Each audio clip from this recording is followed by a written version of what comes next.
Section 1. Homer Simpson, the man who was built to fail. There is a man sitting in a yellow house on a street called Evergreen Terrace, and he has been sitting there for 36 years.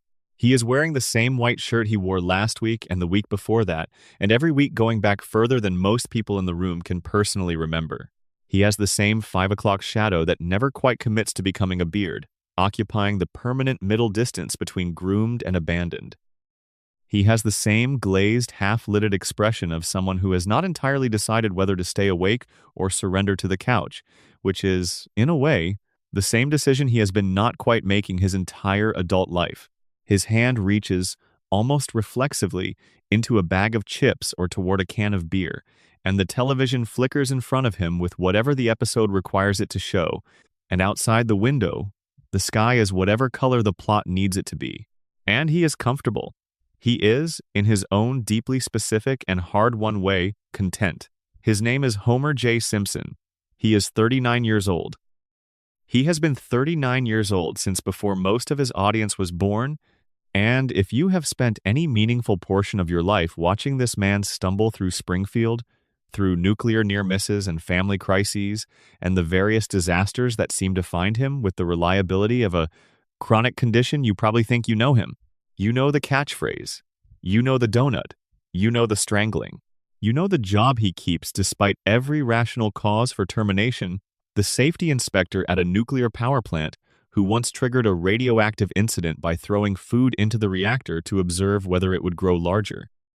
That is the person the show has positioned between Springfield and catastrophe for 3 decades, and it is, when you look directly at it, one of the most quietly alarming facts in the history of television.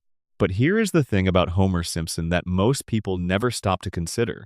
He is not stupid because he was born that way. He is not bumbling because the writers needed a comedic anchor, though he serves that function with extraordinary reliability. Within the internal logic of the show, across 36 seasons of accumulating detail and contradiction and careful buried evidence, Homer Simpson is a man who has been systematically, deliberately, structurally prevented from becoming anything other than what he is. And once you start pulling at that particular thread, the whole comfortable image of him begins to shift. The cartoon buffoon becomes something genuinely, quietly devastating. The punchline becomes the tragedy.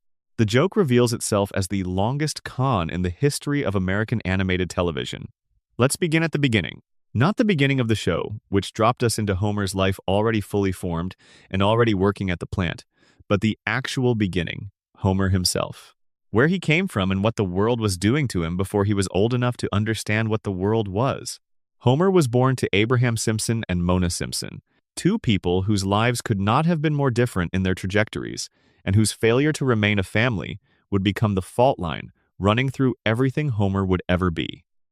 From the very first breath he drew in Springfield, the environment around him was already working against him in ways that went far beyond anything a child could be expected to recognize or resist. The town sits in the shadow of the nuclear power plant. It has always sat in that shadow. The water table runs beneath containment infrastructure that the show has documented as cracked, aging, and maintained primarily through a combination of institutional negligence and active suppression of evidence. The air carries particulate matter that multiple episodes have acknowledged without the show ever fully reckoning with what that acknowledgement implies. And Homer, a baby in a house in a town built around a leaking reactor, was absorbing all of it before he was old enough to understand what any of those words meant, before he had the cognitive architecture to process cause and effect, before he could ask any of the questions that the contamination was specifically designed to prevent him from ever successfully asking. But the environmental contamination, as significant as it is only one part of the story, possibly not even the most important part. Because the environment was working on Homer from the outside, and there was something else working on him from the inside, something that started earlier and cut deeper and left scars that the radiation alone could not have produced. When Homer is 6 years old, his mother vanishes. This is one of the most important facts in the entire mythology of The Simpsons, and it has a tendency to be treated as a plot point, a revelation deployed in Season 7 to give Homer some emotional heft, rather than the psychological cornerstone it actually is. Mona Simpson did not die. She did not leave because she stopped loving her son, or because her marriage had failed, or because the ordinary entropy of human relationships had eroded her commitment to her family. She was driven underground by a man named Charles Montgomery Burns, the same man Homer would spend his adult life working for, the same man whose plant was poisoning the town after she participated in a raid on one of Burns's biological weapons facilities. Let that sit for a moment. Burns did not just own a nuclear power plant with 342 safety violations. He owned a germ warfare laboratory, a facility designed to produce weaponized biological agents, located in the same community where children were going to school and families were going to church, and Homer Simpson was growing up in a house 3 miles from the thing. Mona and a group of activists broke into the lab and destroyed what was stored there. In the chaos of the raid, she made one mistake. She stopped to help someone who had fallen. That someone was Burns. He saw her face. He called the authorities. And from that night forward, Mona Simpson was a federal fugitive, unable to return to her home, unable to contact her family, unable to hold her son or explain to him what had happened or why she was gone. She kissed Homer goodbye while he was sleeping and disappeared into the dark. And Homer woke up the next morning and she was not there. And Abe told him she was dead. He produced a grave. He showed his 6-year-old son a headstone and told him it belonged to his mother, and Homer believed him. Because, of course, he believed him. He was 6 years old, and his father was telling him the truth, and children that age have no framework for the possibility that the person who is supposed to protect them might be managing them instead of comforting them.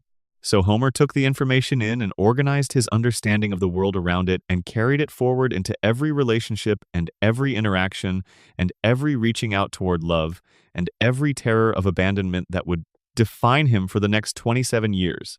Think carefully about what that does to a child.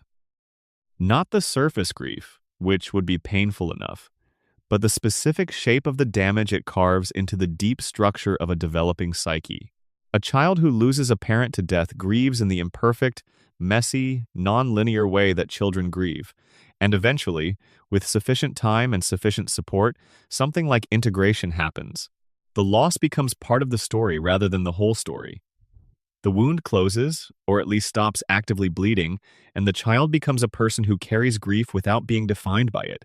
But a child who loses a parent and is told the parent is dead when the parent is actually alive, that child does not grieve cleanly. That child has no access to the actual truth, which is the only thing that could eventually resolve the loss, and so the loss does not resolve. It calcifies. It becomes a kind of bedrock certainty about how the world works, that people leave without warning, that the people you love can be present at bedtime and absent by morning, that the world gives no foreknowledge of the people it is about to take from you, that love is a condition that can be revoked overnight, and that the revocation will not come with an explanation. Homer's entire personality, and I mean this in the most literal structural sense, not as metaphor, is a coping mechanism for that original loss. His clinginess toward Marge is the most obvious expression of it.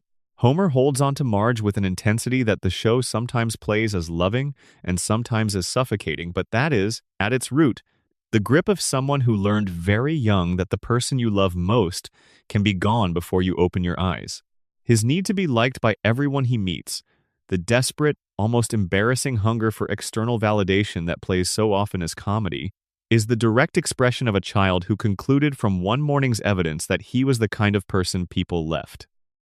His terror of being alone, which manifests as spending every waking moment surrounded by family or neighbors or coworkers or anyone who will fill the silence, is the direct behavioral consequence of a morning when the silence was filled with absence. And then there is the other thing, the thing that keeps all of this in place, the structural support for the entire architecture of Homer's limitations, the crayon. Season 12 of The Simpsons introduces what should, by any reasonable measure, be one of the most disturbing revelations in the show's history, and it is treated with a lightness that the revelation does not entirely deserve, though perhaps the lightness is itself part of what the show is saying. Homer undergoes a medical scan, and the results come back showing something unexpected. A foreign object lodged deep in his nasal passage, pressing against his brain. Not a tumor, not a growth, not anything that the body produced. A crayon. A common childhood crayon that somehow ended up inside Homer's skull and has been physically reducing his cognitive function for as long as anyone can measure. When the crayon is removed, the change is immediate and quantifiable. Homer's measured intelligence jumps by 50 points. He becomes articulate in a way he has never been. He becomes perceptive, capable of noticing and analyzing the details of his environment that previously slid past him without purchase. He can engage with complex ideas, construct arguments, follow chains of reasoning to their conclusions. He writes a critique of the nuclear power industry that is cogent and damning and gets him blacklisted from several establishments. He connects with Lisa on an intellectual level that has never been available to either of them before, and the connection is genuine and warm and everything that Lisa has always wanted from a member of her family. He becomes, briefly, heartbreakingly, the man he might have been, and then he has the crayon put back in. He makes this decision consciously, deliberately, after thinking about it, after genuinely weighing what his life looks like with the crayon removed against what it looked like with it in place. Because the intelligent version of Homer is miserable. Not mildly dissatisfied, not adjusting to a new way of seeing things genuinely, profoundly miserable in a way that the show depicts with an honesty that cuts through the comedy. He sees Springfield for what it is. He sees the contamination and the institutional capture and the way the town's economy depends on a plant that should have been shut down before most of its residents were born. He sees his job for the grotesque arrangement it actually is. A man who failed every qualification for his position, installed in that position, because it serves the interests of the man who should have been most concerned about the position being filled competently. He sees his own life with a clarity that the fog of the crayon has always mercifully softened, and the clarity is not liberation, the clarity is unbearable. So he chooses the fog. He goes back to the warm, dim interior of his limited cognition and closes the door, and the episode moves on, and the show resumes as if the revelation had not happened. But the revelation did happen. And the question it leaves behind, the question that the comedy moves past without answering, is the one that should stay with you. How does a crayon get lodged in a child's brain and remain there, undetected, through years of checkups and doctor visits in a town with at least 2 functioning hospitals and a population of thousands of people who interact with Homer every day? The show offers 2 possible explanations, and it offers them implicitly, without choosing between them. The first explanation is comprehensive medical negligence. Springfield's healthcare system, as depicted across many episodes, is not a model of diagnostic rigor. Dr. Hibbert is competent in the ways that matter for comedic plot purposes, but is not shown performing the kind of thorough investigative medicine that would catch a foreign object in a patient's cranial cavity. Dr. Nick is essentially a joke that happens to have a medical license. The healthcare system in Springfield is, charitably, adequate, and realistically, the kind of institution that exists in a town where the primary employer has an active interest in keeping its workforce functional enough to show up but not functional enough to ask questions. That brings us to the second explanation, the one the show does not state but that the accumulated evidence supports. If Burns controls Springfield's economy, and the show makes this essentially explicit across dozens of episodes, then Burns controls the conditions under which the town's various institutions operate. A medical establishment embedded in that economy is a medical establishment with complicated loyalties.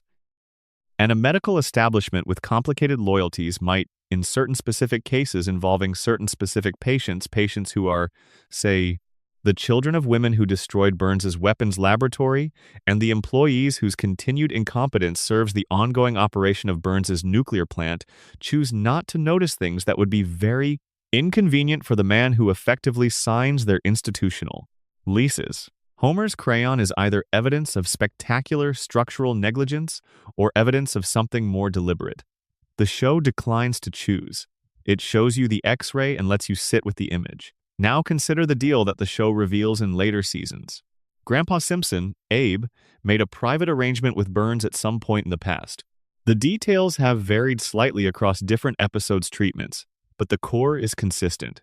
Burns had done something that Grandpa knew about, and in exchange for Grandpa's silence, Burns guaranteed Homer's continued employment at the plant regardless of performance. The arrangement was made without Homer's knowledge. The arrangement has governed the central fact of Homer's economic life, his job, his income, his daily structure for his entire adult working career. He did not get the job because he was qualified. He did not keep it because he earned it. He has been sitting in that chair in Sector 7G because two men, one of them his father and one of them his mother's persecutor, made a decision about his future that he never had any say in. Think about the full shape of what this means. Burns drives Mona away when Homer is 6, leaving him emotionally damaged, desperate for stability, constitutionally unable to risk the loss of anything that gives his life structure. 20-some years later, that same Burns arranges for the damaged child to have a permanent job at the facility that caused the damage, a job that the damaged man is too broken and too grateful to question, that he will perform badly enough to ensure the facility's violations continue, that will keep him inside the economic ecosystem Burns controls for the rest of his working life. Burns did not accidentally produce a perfect, compliant worker. He manufactured the conditions that would produce one. And then he installed the product in the exact position where the installation was most useful to him. The show makes this connection. It draws it carefully and then leaves it unexamined by the character most affected by it, because the character most affected by it is, by design, unable to connect the dots. Homer knows by the time the show reaches season 7 that Burns drove his mother away. He knows it clearly enough to feel the weight of it in the episode where Mona returns. And then Burns spots her through a cab window, calls the authorities, and Homer has to say goodbye to his mother a second time. He does not quit.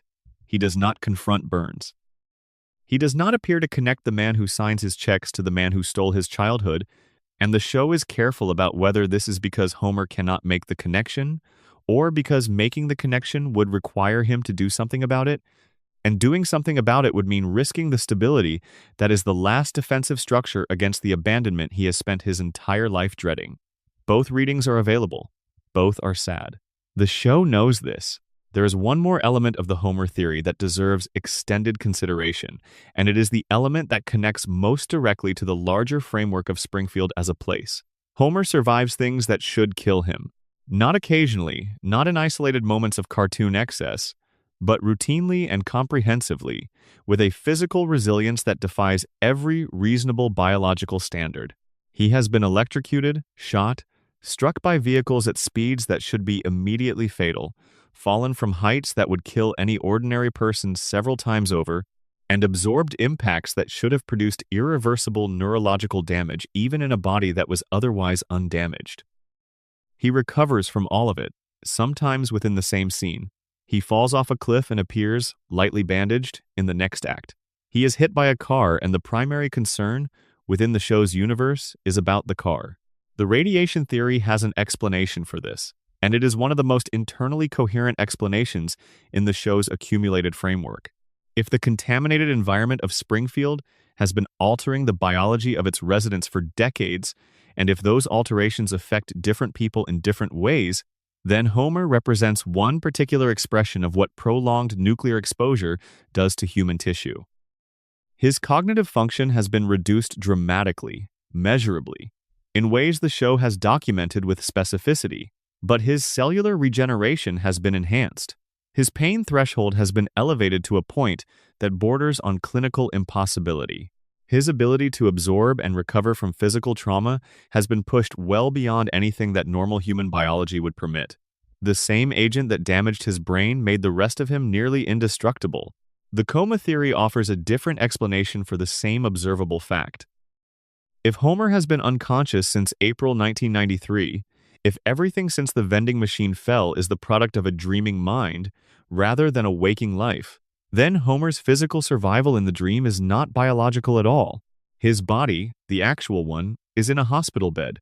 What is being shot and electrocuted and driven off cliffs is the dream avatar, and the dream avatar cannot be killed by the dream because the dream needs it to continue.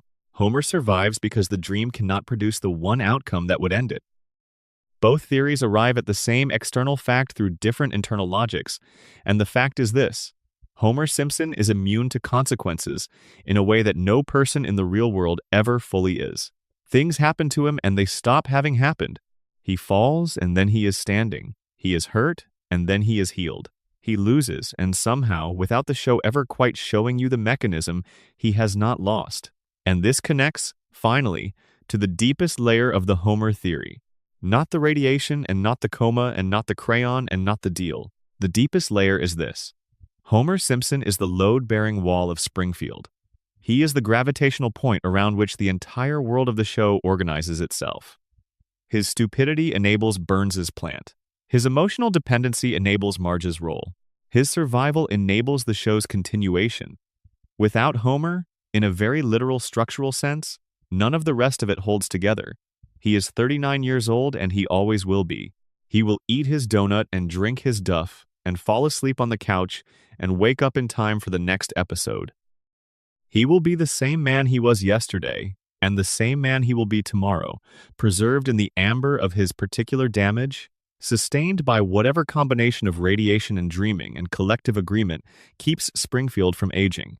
And underneath all of that, underneath the jokes and the catastrophes and the 36 years of Sunday nights, there is the story the show has always been telling quietly, the story that emerges when you look past the surface. A story about a boy who lost his mother in the dark and spent the rest of his life making sure the light stayed on, who chose fog over clarity because clarity hurt too much, who kept going back to the job and the house and the couch because the job and the house and the couch were the opposite of the morning when he opened his eyes and she was gone. That is Homer Simpson. That is the first one. That is the man who is built to fail and keeps getting up anyway, and who does not understand why, and whose not understanding is, in its own specific and inarticulate way, a kind of grace. If you are still with us, drop a comment telling us what time it is where you are and where in the world you are watching from. And if you have not already, subscribe. We are spending a long night in Springfield, and we have many more people left to visit. There is something else worth sitting with before we leave Homer entirely. Something the show returns to obliquely without ever announcing that it is returning to it. Homer loves his children. This sounds simple. It sounds like the most obvious and unremarkable observation about a man who is depicted week after week in the context of his family. But the quality of Homer's love for his children is worth examining closely because it is not the expected kind. It is not the knowing, instructive, quietly confident love of the television patriarch who has navigated his own difficulties and emerged with a settled understanding of what parenting requires. Homer has not emerged into anything. He is perpetually mid-navigation. He is always inside the difficulty, never past it, making exactly the mistakes that the difficulty calls forth and then recovering with a warmth so genuine that the recovery almost but not quite compensates for the mistake. With Bart, the love is complicated by recognition. Homer sees himself in Bart, not the self he is, but the self he might have been, and the self he was before the various dismantlings took hold. The impulsiveness, the irreverence, the absolute present-tense orientation of a person who is not particularly building toward anything, but is entirely alive in the moment they are in. Homer's relationship with young Bart has an undercurrent of something that reads, if you watch it carefully, as grief. Grief for the version of himself that Bart represents, the version that was interrupted, that had the crayon and the absent mother, and the deal placed between it and its own potential, before it could find out what that potential was. He strangles Bart. The show made this a running gag, Homer's hands around Bart's neck when Bart has pushed things past the point of tolerance, and it plays as comedy because the show needs it to, and because Bart always bounces back, and because the strangling never produces harm in any lasting sense. But the strangling also plays at a frequency underneath the comedy, as the most direct expression of something Homer cannot say to Bart in language. The recognition is too much. The seeing yourself in the child and the knowing what happens to the child's version of that particular quality, knowing it from the inside, knowing where the road goes is too much for Homer to hold without it finding a physical outlet. He loves Bart ferociously and is frightened for Bart constantly, and the two things together make his hands want to do something with themselves. With Lisa, the love is different, quieter, more confused by the distance between what Lisa needs and what Homer is equipped to provide.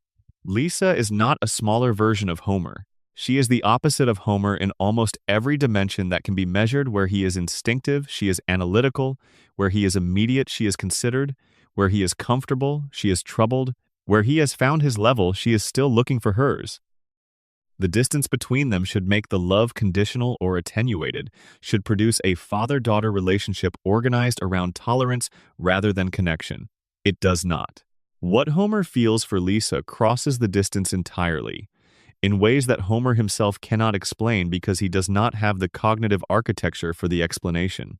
He loves her in the wrong register, and it is still completely legible as love. He attends her saxophone recitals without understanding the music. He defends her views without understanding the arguments. He is proud of her in the untranslatable way of a person who knows that the thing being done is beyond their ability to evaluate, but whose knowledge of the person doing it is sufficient to produce pride regardless. The love is not adequate to what Lisa needs. It is not the love of someone who can meet her where she actually is, but it is entirely, unmistakably real. And with Maggie, it is the simplest and the most complete. Homer's love for Maggie is the love he has for the person who has not yet been disappointed by him. Bart and Lisa know him too well. They have the evidence of too many years of his specific failures.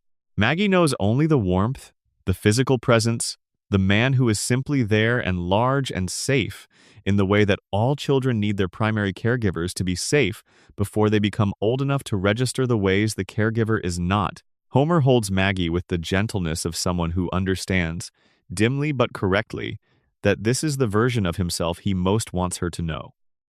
The show has given us, across 36 years, 1,000 reasons to be amused by Homer, and 100 reasons to be frustrated by him, and a dozen reasons to be genuinely sad about the architecture of who he is. What it has also given us, quietly and consistently, is the love. The love that persists through all the damage and all the fog and all the structural inadequacy of a man who is built to fail and keeps showing up for his family anyway. That is the other thing about Homer Simpson. The thing underneath the crayon and the deal and the radiation and the coma. The thing that might, in the end, be the most significant thing of all. He keeps showing up. Against all the odds that the system designed for him, against all the odds that his own damage designed for him, against all the odds that 36 years of being himself have accumulated, he keeps showing up. The couch is there, the television is on, the family is in the next room. And Homer, the man who was built to fail, failed spectacularly, and is failing still, is in his chair, where he has been every night for 36 years, which is, in its own specific and inarticulate way, not nothing. Section 2. Marge Simpson. The weight of holding everything together. Before we talk about Marge, sit with something for a moment. There is a woman who wakes up every morning in a yellow house on Evergreen Terrace and makes breakfast for a family that, with the best intentions in the world, does not always recognize the labor involved in making breakfast. She has been doing this for 36 years. The same kitchen with the same counter and the same window, looking out at the same street and the same husband asleep on the couch until the last possible moment before the morning requires him to move. And she does it without visible resentment, without apparent grievance, with a patience so complete and so consistent that it has stopped looking like patience and begun to look like simply who she is. Her name is Marjorie Jacqueline Simpson, née Bouvier, and she is the emotional infrastructure of the Simpson family. Not a supporting character, not the straight woman to Homer's chaos, not a device that keeps the household functional so that the actual story can happen. She is the person the show is most honestly about in its quieter moments. And the theory about her is not dramatic or dark or conspiratorial in the way that some of the other theories in this exploration are. It is something more ordinary than those things, and in some ways more difficult to sit with. The theory is this: Marge Simpson is a person of exceptional capability who made an early, deliberate, fully conscious choice to pour the great majority of what she had into a structure that was not built to receive it fully. And the show, for 36 years, has been documenting the beauty and the cost of that choice in such small, careful increments that most viewers absorb it without quite registering what they are absorbing. Let's begin with who Marge Bouvier was before she became Marge Simpson. She grew up in a house with two sisters, Patty and Selma, the Bouvier sisters, who appear in the show as a kind of Greek chorus of skepticism about Homer and about most things, and parents who embodied opposite ends of a particular emotional spectrum. Her father, Clancy Bouvier, is depicted in flashback episodes as a warm but somewhat passive presence. Her mother, Jacqueline Bouvier, is one of the show's more carefully drawn secondary characters, a woman who communicates love primarily through the management of concern, who observes flaws as a form of engagement, who is not unkind but whose kindness comes wrapped in assessment. Growing up in that household, Marge would have learned the way children learn things that are never stated directly, through the ambient instruction of daily family dynamics that approval is earned, that the way to be safe is to be good at things, to be useful, to be exactly what the situation requires of you. Marge was perceptive. She had always been perceptive. The show has depicted this across multiple contexts. She reads rooms with accuracy. She understands people's motivations before they have articulated them. She navigates complicated emotional situations with a practical intelligence that she rarely names or claims credit for. Her perceptiveness was not the kind that declared itself, not the kind that demanded recognition. It was the kind that simply worked, quietly and consistently, and let other people benefit from it without necessarily tracking where the benefit was coming from. She met Homer Simpson in high school, and the origin of their relationship has been retold enough times across the show's floating timeline that the specific details have shifted, but the emotional core has remained. Marge saw something in Homer that most people missed. She saw past the surface mess, past the impulsiveness and the incompetence, to something underneath, a genuine warmth, an uncomplicated loyalty, a capacity for love that expressed itself clumsily. But that was, in its own way, real. She chose him. Not because there were no other options. The show has established that there were other possibilities, other men who were more conventionally promising, more obviously suitable, but because she believed in the version of Homer she could see that other people could not. That belief has been one of the most sustained emotional commitments in the history of the show. And the question the theory raises is not whether the belief was misplaced, but whether it was ever fully returned in the form Marge needed it to be returned in. Because here is what the show has documented across hundreds of episodes. Marge has wanted things beyond the family. Real things, substantial things, with the specific weight of genuine desire rather than idle fantasy. She wanted to be a painter. She had real talent for it. The show established this with enough specificity to make it credible within the show's logic. Not just adequate, but genuinely good, the kind of good that comes from seeing the world in a particular way, and having the technical means to express that seeing. She painted, she sold work, she received recognition, and then the circumstance shifted, or the family needed something, and Marge set the painting aside. She wanted to be a police officer. She was effective at it. She showed, during the episode that explored this, the same practical intelligence and perceptiveness she brings to every context she is placed in, but in a professional capacity where those qualities were valued explicitly rather than absorbed as background competence. She left the force. She wanted to be a real estate agent. She was, when the show gave her the opportunity, good at this too.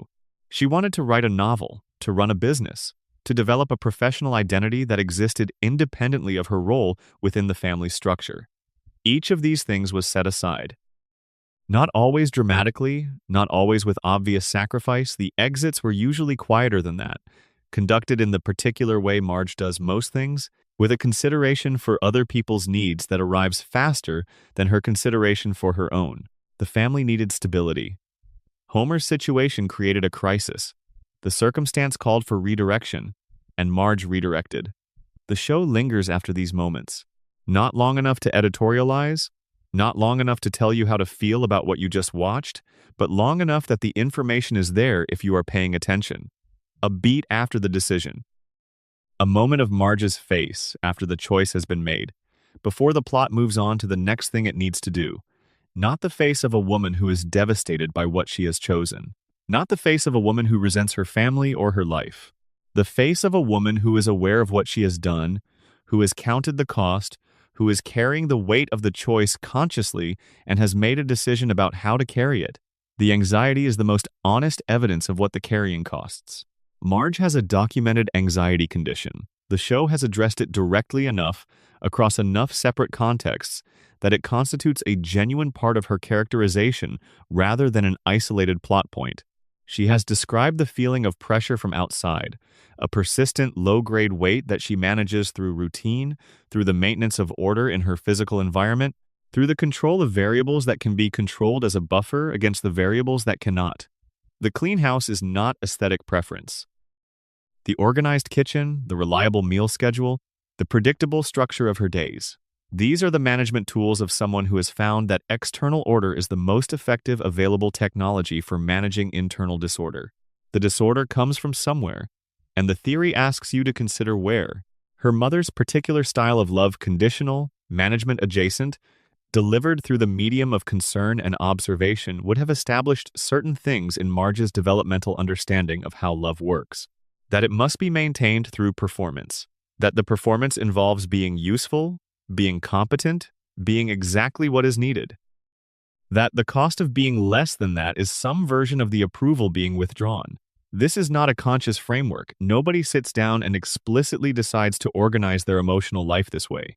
It is the invisible grammar of the household you grew up in, the unstated rules that become your instincts before you have the vocabulary to identify them as rules. Adult Marge is the expression of that grammar applied to the most challenging possible environment.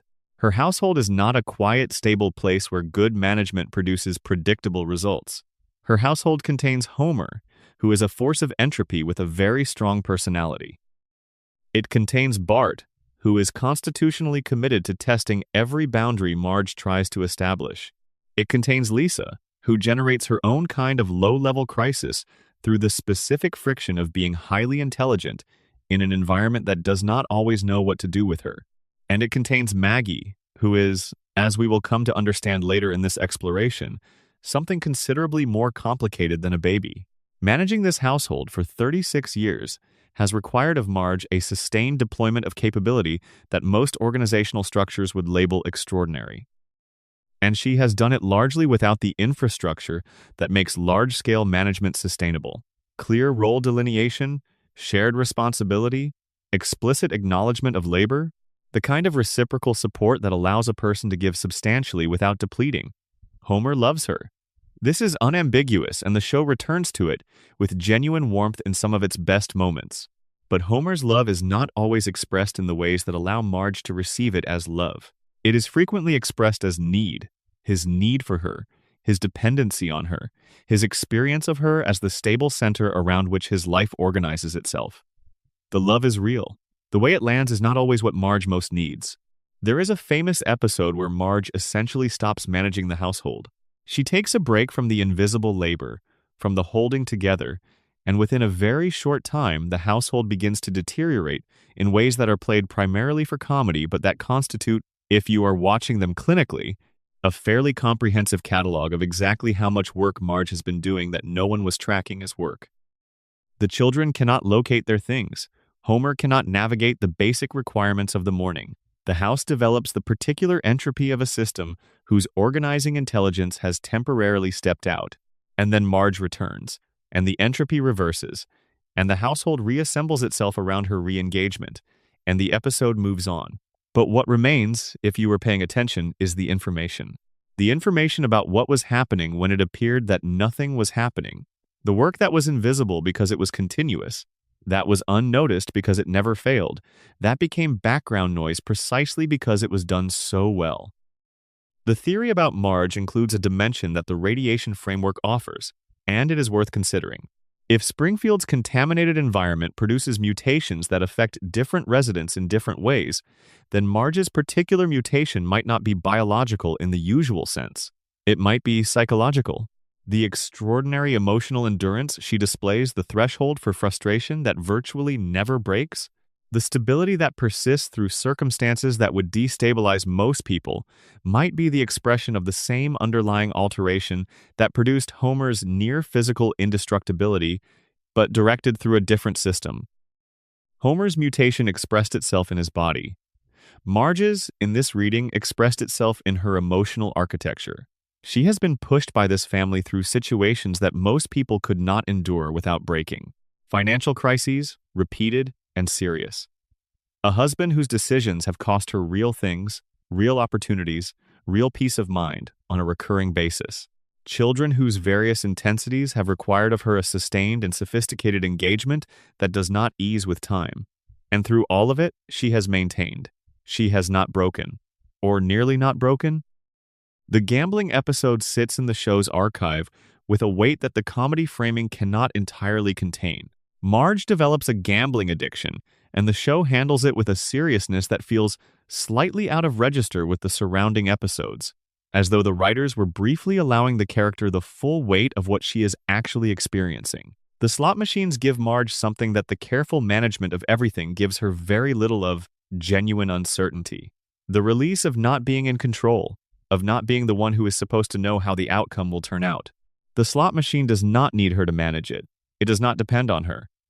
It just runs, indifferent to her competence, and in that indifference there is a version of relief. The drinking, addressed in a later season, carries similar implications. Marge using alcohol as a buffer between herself and the unrelenting pressure of her circumstances is uncomfortable to watch precisely because it is the most legible sign the show ever gives that the pressure is actually unrelenting, that the appearance of equanimity is maintained at cost, that there is something underneath it that is tired in ways the equanimity never lets you see. Both of these episodes resolve. The pattern is disrupted, the behavior is addressed, Marge reasserts her characteristic stability, and the show moves forward with its characteristic sense that the worst of what it showed you has been contained. But the episodes happened. The cracks showed. And the fact that the show chose to show them means something. It means Marge is not unbreakable. She is not infinite. She is a person, a specific and particular person, who has spent 36 years making herself available in ways that she has rarely demanded to have reciprocated, and the toll of that availability is real, and the show knows it is real, and occasionally it lets you see it. The deepest layer of the Marge theory is the hardest to articulate, because it is not a secret or a conspiracy or a buried storyline. It is simply this: Marge Simpson is the most genuinely good person in Springfield. Not the most religiously observant, not the most virtuous by some external standard, but the person whose fundamental orientation toward the people she loves is the most consistently and unperformatively generous. She is good in the way that people are good when nobody is watching, and there is no reward for it, and the goodness does not make them feel special, but is simply the expression of who they are. And the show has given her a life that does not make goodness easy. That is the choice it made, and has been making for 36 years. It gave her Homer, who requires of her a patience that would exhaust most people. It gave her Bart, who tests her at every available opportunity. It gave her Lisa, who needs a kind of intellectual companionship that Marge can approach but not quite fully provide. It gave her a community that depends on her and does not always acknowledge the dependence. It gave her the kitchen and the breakfast and the window looking out at the same street. And every morning she makes the breakfast. Not because she has no choice, not because the system has trapped her, but because she made a choice long ago about what her life would be built around, and she has honored that choice with a consistency and a care that the people around her are only sometimes aware they are receiving. That is Marge Simpson, the weight she chose to carry, the grace she found for carrying it, the things she set down that she has never quite picked back up, and the life she built anyway, which is, in its own complicated way, the life she chose. There is a painting in the living room of the house on Evergreen Terrace that does not get discussed much.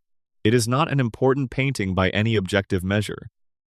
It is not particularly well executed or particularly striking or particularly placed. It is simply there, as objects and houses simply are there, part of the accumulated environment that constitutes a domestic space. But the painting exists because Marge made it, and the making of things is the thread of the Marge theory that deserves more attention than the surface story of the woman who deferred her talents in favor of her family. Marge is a gifted visual artist. The show has established this explicitly in episodes that give her the room to pursue it, and what those episodes consistently show is not a hobbyist finding an outlet, but a person with genuine aesthetic perception. Someone who sees the world in terms of its visual composition, who processes experience through a set of responses that organize themselves into image and color and form before they organize themselves into anything else. When she paints, she is not relaxing. She is operating in her first language, the mode of perception that arrived before words did, and that runs underneath every other mode of engagement she brings to her days. The painting is not incidental. Marge's creative life, the sustained and genuine artistic capacity that the show returns to whenever it wants to access the deepest layer of who she is, was present before Homer, before the children, before the house on Evergreen Terrace. It was the thing she was before she became who she is described as being. And the question the theory asks, the question the show asks, in the particular indirect way it asks its most serious questions, is what happens to the original thing? The thing you were before the role. The answer the show gives, carefully and without sentimentality, is that it is still there. It has not died. The original quality, the thing Marge was before she became the wife and mother and household manager and emotional infrastructure of a family that requires a lot of infrastructure, that quality has not been extinguished by the role. It has been compressed. It is smaller than it should be, fitting into whatever space the role leaves available, which is not much space and not very consistent and never entirely predictable. But it is in there. You see it in the way she looks at things. Marge has a way of pausing, when the episode allows her to, on visual details that other characters move past without registering. The quality of light, the composition of an accidental arrangement, the specific color something is when it is also being something else. She notices these things. The noticing does not always produce an observable response she has learned, across decades, not to let the noticing interrupt the functioning of a household that requires constant functioning, but the noticing is there. Her mother, Jacqueline Bouvier, is the origin point for the particular shape of Marge's suppression. Jacqueline is not a cruel mother. She is not even, by the standards of fictional mothers in American television, a particularly unusual one. She is a woman of strong preferences and clearly articulated standards, who communicated love to her daughters through a framework in which love and approval were deeply entangled, in which being loved was indistinguishable from being approved of, in which the withdrawal of approval had the emotional texture of a withdrawal of love, whether or not it was intended to function that way. Marge, who is paying attention to all of this with the acuity of a person whose primary mode of processing is visual and perceptual rather than analytical, absorbed the framework without necessarily subscribing to it. She learned what the framework was. She learned that love in her family of origin was conditional in ways she could not control and could only approximate through behavior. She learned that the correct behavior was the behavior her mother approved of, and that approval required presenting a consistent face, calm, competent, reliable, not problematic regardless of the interior state the face was covering. This is the Marge Simpson who shows up on Evergreen Terrace every morning. The woman with the face, the woman who has learned to hold whatever the interior is doing in a posture that the exterior does not reveal, because the exterior is what the family needs, and the family's needs are what she has been trained to prioritize above the signals her own interior is sending. The blue hair is the most visible expression of the something underneath. The hair is enormous and architectural and utterly, defiantly distinctive in a way that Marge herself is usually not. In a woman who has organized her life around presenting the least disruptive possible surface around being the person in the room who smooths rather than complicates the hair is the opposite. It is the refusal. It is the permanent, visible, impossible to miss indication that Marge Simpson is not only the smooth surface she presents, that underneath the competence and the patience and the endless management, there is something that refuses to be contained, that insists on its own space, that declares without words, without explanation, simply by existing in the room and being that color and taking up that amount of space that this woman is more than what she has agreed to be for everyone else's sake. The episodes where Marge approaches the edge are the most honest episodes the show has devoted to her. The gambling arc, the drinking arc, the paranoia arc in which her anxiety becomes too comprehensive to manage quietly and starts producing visible consequences. These are not failures of character. They are evidence of the accumulated pressure of a life organized primarily around the suppression of her own needs in favor of other people's, and of what that suppression eventually produces in even the most thoroughly self-managed people. She is not a martyr. The show is careful about this. Martyrdom would require Marge to resent what she has chosen, to position herself as the suffering party in a transaction whose terms she accepted. She does not do this. She chose Homer. She chooses Homer in an ongoing and present tense way that the show has documented in its treatment of her romantic life. She chose the children. She chooses them too. The choosing is real and it is hers, and the show does not undermine it. But the choosing has costs. The choosing always has costs. And the costs of Marge's particular choosing have been, across 36 years, a creative life that exists in the margins and the spaces between tasks, a self that has had to find its expression in the corners of the life rather than the center of it, a quality of emotional labor that is so comprehensive and so sustained that it has stopped being visible as labor and has become simply the ambient conditions of how her household functions. She deserves more than the painting in the living room. The show knows this.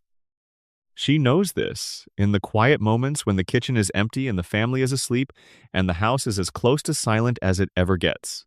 She knows it in the way that people know the things they have decided not to make their central complaint, which is clearly and completely and without resentment and without stopping. The painting is there. She made it. It is proof of the original thing, the thing she was before the role, the thing she remains underneath the role. It is small and it is not particularly well placed, and most visitors to the house probably do not register it. But it is there, and it is hers. And in Springfield, that is enough. It has to be. There is one more thread in the Marge theory, and it concerns the anxiety. The theory positions Marge's anxiety, the constant vigilance, the worry that surfaces when things are going well as much as when they are going badly, the expectation of difficulty that is present even in genuinely good moments, not as a character flaw or a psychological limitation, but as the most rational response available to the actual conditions of her life. Marge is anxious because she is the person who holds the household together. She is anxious because she knows, having been paying attention for 36 years, exactly how many things are always simultaneously on the verge of going wrong, and how much of the distance between near disaster and actual disaster depends on her continued vigilance. She is anxious because anxiety is the appropriate emotional response to being the single point of failure in a system that cannot afford to fail. Take Marge out of the household for any extended period. The show has done this, in episodes that remove her from the Evergreen Terrace context and place her somewhere else, in her own story for once, and watch what happens. The household does not continue at a lower efficiency. It does not coast on momentum. It dissolves with a speed that is, when you register it directly, genuinely alarming. The family does not function without her. They do not have adequate substitutes for what she provides. They have, it turns out, been operating in conditions that only appear self-sustaining because Marge has been maintaining them. She knows this. She has always known this. The anxiety is the knowledge. The anxiety is what it looks like when one person in a system has a comprehensive and accurate model of how the system actually works and what it requires to continue working, and that person is responsible for the continued operation of the system, and the system does not compensate them adequately for any of this, and no one else in the system has more than a partial model of what is actually required. Marge Simpson is anxious because she is correct. The show, which has been depicting her as the most stable and functional member of the family for 36 years, has also been quietly, consistently showing that the stability and functionality are not inherent properties of Marge herself. They are the products of sustained, deliberate, exhausting effort, maintained day after day, year after year, inside a family that mistakes the effort for effortlessness because that is the nature of very good labor performed in a domestic context. The most radical thing the show ever does for Marge is, occasionally, let her stop, let her leave the effort aside for an episode. Let her be elsewhere, be someone else, do something that she chose for herself rather than something the role assigned to her. These episodes have a particular quality that is different from the usual Marge-centered material. Something in them breathes. Something in them, in the performance, in the writing, in the specific texture of what it looks like when Marge is not managing anyone, is lighter, more spacious, more genuinely her, in whatever sense her means when it is not defined by the role.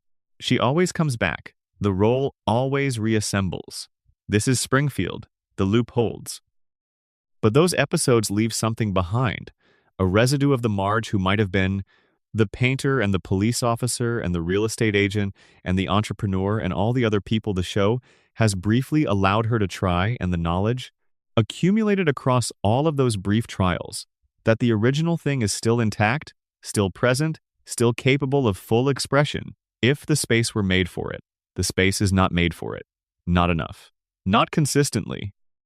The house requires what the house requires, and the family needs what the family needs, and Marge, because this is who she is, because this is the choice she keeps making, because the love is real even when its costs are also real, gives the house what it requires and gives the family what it needs. And somewhere in the corner of the living room, small and somewhat overlooked, the painting is there. Section 3. Bart Simpson. The performance of exactly what they expected. There is a kid on a skateboard, and he has been on that skateboard for 36 years, and the skateboard has never arrived anywhere. This is the image that the show gives you for Bart Simpson at his most iconic in motion, going somewhere, the wind moving through spiky hair that holds its shape regardless of aerodynamics or gravity, or any of the other forces that affect hair on actual humans. He is 10 years old. He will always be 10 years old. And the theory about him is not about the pranks, though the pranks are everywhere, and it is not about the catchphrases, though they have entered the cultural bloodstream so completely that people who have never watched the show can recite them. The theory about Bart Simpson is about what the pranks are for. The theory is that Bart Simpson is a gifted child who was failed by every institution that encountered him and responded to that failure by performing, with extraordinary skill and consistency, exactly what those institutions had decided he was. And that the performance became so complete, so refined, so fully inhabited over such a long time, that the person underneath it has become difficult to locate, not gone, not replaced, but layered under so many years of the performance that finding it requires the kind of attention the show's usual comedy framing is designed to prevent. Let's establish what the show actually tells us about Bart's capabilities, because the show does tell us, if you look past the surface, Bart reads people. He is extraordinarily good at it. He identifies what someone wants to hear, what their particular vulnerability is, where their attention is fixed, and therefore where it is not fixed. He navigates social dynamics with an awareness that most adults in his life have not matched. He constructs and executes plans of real complexity. The pranks the show gives him credit for are not simple acts of impulsive chaos. They are engineered. They require the identification of a target, the assessment of multiple variables, the anticipation of responses, the management of contingencies. He has, in other words, the operational intelligence of a competent strategist applied to the destruction of school property and the humiliation of authority figures. When the show briefly places him in a class for gifted students due to an administrative error that assigns him there before anyone catches the mistake, he thrives. Not because the material is suddenly easy, but because the environment is suddenly engaging. The work is challenging enough to require the full deployment of his cognitive resources. The other students are present enough intellectually to make interaction worthwhile. The pace is fast enough that he cannot check out. He does not become a different person. He becomes the version of himself that has been present all along, the version that the normal classroom environment was not configured to access. The episode resolves the mistake. He is returned to his usual class. The insight is filed and not followed up on. This is the recurring structure of Bart's relationship with his own capability. The show gestures toward it, establishes it with enough specificity to be credible, and then returns him to the environment where the capability has no appropriate outlet, and where the absence of an appropriate outlet produces the behavior that confirms everyone's existing assessment of him. His teacher, Mrs. Krabappel, approaches him primarily as a management problem. The show has given Edna Krabappel enough interior life to make her a genuinely complex character. She is not a villain. She has real feelings about the job that she does and some of the students she does it for, but her relationship with Bart is one of mutual exhaustion. He is the student whose presence represents everything that has gone wrong with her expectation of what teaching would be, and she is the authority figure who has confirmed, repeatedly, that the institution she represents has no particular interest in what he actually is. Principal Skinner's orientation toward Bart is adversarial, with a specific flavor. The flavor of an administrator who has decided in advance that this particular student is a problem to be managed rather than a person to be developed, and who processes all information about Bart through that predetermined frame. When Bart does something good, it is anomalous and therefore suspicious. When Bart does something bad, it is confirmatory and therefore unremarkable. The frame is set. The information is organized to fit the frame. And Bart, who can read people with accuracy, has read Skinner's frame and made the rational decision to stop performing against it. Why produce behavior that contradicts the established narrative when the narrative is not going to update regardless of the evidence? Why bring the homework when bringing the homework will be noted as surprising rather than expected, will be treated as the exception rather than the beginning of a revision? Why try when trying in this environment is essentially invisible? So he does not try. He performs the role that has been written for him, and he performs it with a commitment and a craft that represents, in its own way, a significant deployment of his capabilities. He is very good at being Bart Simpson. He is exceptional at it. He has refined the character over years of performance into something that functions as a complete and consistent identity that has its own internal logic, its own rules of engagement, its own reliable outputs. Bart Simpson, the character, is a finely built thing. Armin Tamzarian spent 20 years being Seymour Skinner. Bart has spent 10 years being Bart, and the version of Bart that the world knows is not less constructed, just more obviously performed. The relationship with Homer carries a weight that the comedy usually prevents from fully landing. Homer loves Bart. This is real, and the show treats it as real, and some of the most genuinely warm moments the series has produced are moments where Homer and Bart are simply father and son, without irony, without the comic engine running. But Homer's love is also complicated by something the show rarely acknowledges directly. Homer sees himself in Bart in ways that are uncomfortable. The impulsiveness, the difficulty with institutional compliance, the gap between capability and output, the sense of potential that does not quite translate into conventional success. These are Homer's characteristics, and Homer has spent enough of his adult life being dimly aware of his own limitations to feel something complicated when he watches his son embodying them. His frustration with Bart is often indistinguishable from his frustration with himself, filtered through the proximity of parenting. When Homer strangled Bart, a running gag, the show eventually phased out as cultural standards shifted. What was happening, beneath the comedic framing, was a father whose response to his own inadequacies, when he saw them reflected in his child, was physical. The distance between frustration and action was too short, and the action too immediate, and neither of them had the vocabulary to process what was actually happening between them. Bart has grown up in a household where one parent's emotional regulation runs toward impulsive physical response, and another parent's emotional regulation runs toward endurance and patience. He has been given two models for managing difficulty. He has, for reasons that make developmental sense when you consider the environment, adopted a version of his father's model, not the physical component, but the immediacy of it, the tendency to act before thinking, to let the consequences sort themselves, to treat the future as abstract, relative to the urgency of the present. And he has been in a town where consequences famously do not stick. Springfield resets. The catastrophe of episode 23 is forgotten by episode 24. The structure of the show itself has confirmed the lesson that Bart has learned about how the world works. Nothing you do today will matter enough tomorrow to make today's restraint worthwhile. His friendship with Milhouse Van Houten is the most consistent relationship in his life outside of his immediate family, and the show has documented it with a specificity that suggests careful thought about what the friendship actually is. Milhouse is devoted to Bart with a completeness that Bart does not always match, and both of them are aware of this asymmetry. The show has returned to it enough times to establish it as a genuine feature of the relationship rather than a passing observation.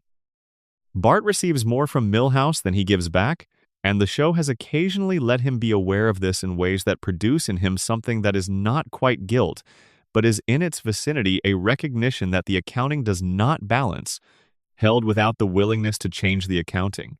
This is not cruelty on Bart's part. It is the behavior of someone who has not fully learned to value what he has while he has it, who operates on the assumption that the relationship will continue regardless of his investment, who takes the loyalty as given in the same way he takes much of what he has as given. It is, in other words, the behavior of a child, which is what he is and will always be. The loneliness is the dimension the comedy most reliably covers. Bart is lonely in ways that the show only occasionally allows to surface, usually in moments that it moves through quickly before the gag can reassert. He is lonely not with the loneliness of physical isolation, but with the loneliness of a person who has organized themselves around a performance that prevents the kind of genuine encounter they actually need. You cannot be deeply known by anyone if the version of you they are encountering is a character you constructed to protect yourself from being known. Somewhere underneath Bart Simpson, the character is the kid who wanted to be seen, who wanted someone with the authority to make it mean something, to say that the particular thing he is has value not in spite of its inconvenience, but including it. The sharpness, the irreverence, the ability to locate and press on the exact place where authority is most brittle, the operational intelligence applied to chaos, all of these are real things that the right environment and the right context could have shaped into something. The show has glimpsed what that something might look like. It has always pulled back from the glimpse. He is still 10. He is still on the skateboard. He is still going nowhere in particular at high speed, performing the role with the commitment of someone who has forgotten, somewhere along the way, that the performance was a choice. There is a version of Bart Simpson that the show has visited exactly once, briefly, and never fully returned to, and that version is more disturbing to think about than the cartoon delinquent the show usually presents. In one episode, through a scheduling error and a test he is not prepared for, Bart is briefly placed in a gifted class.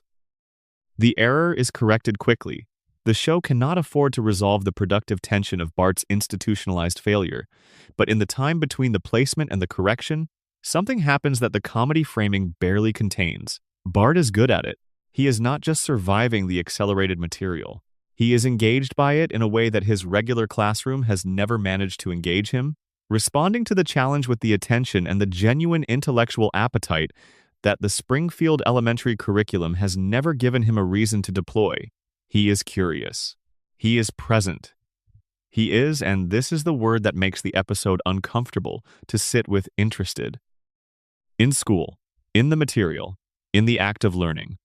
And then the error is corrected, and he goes back to his regular class, and the default configuration reassembles around him, and the episode moves on.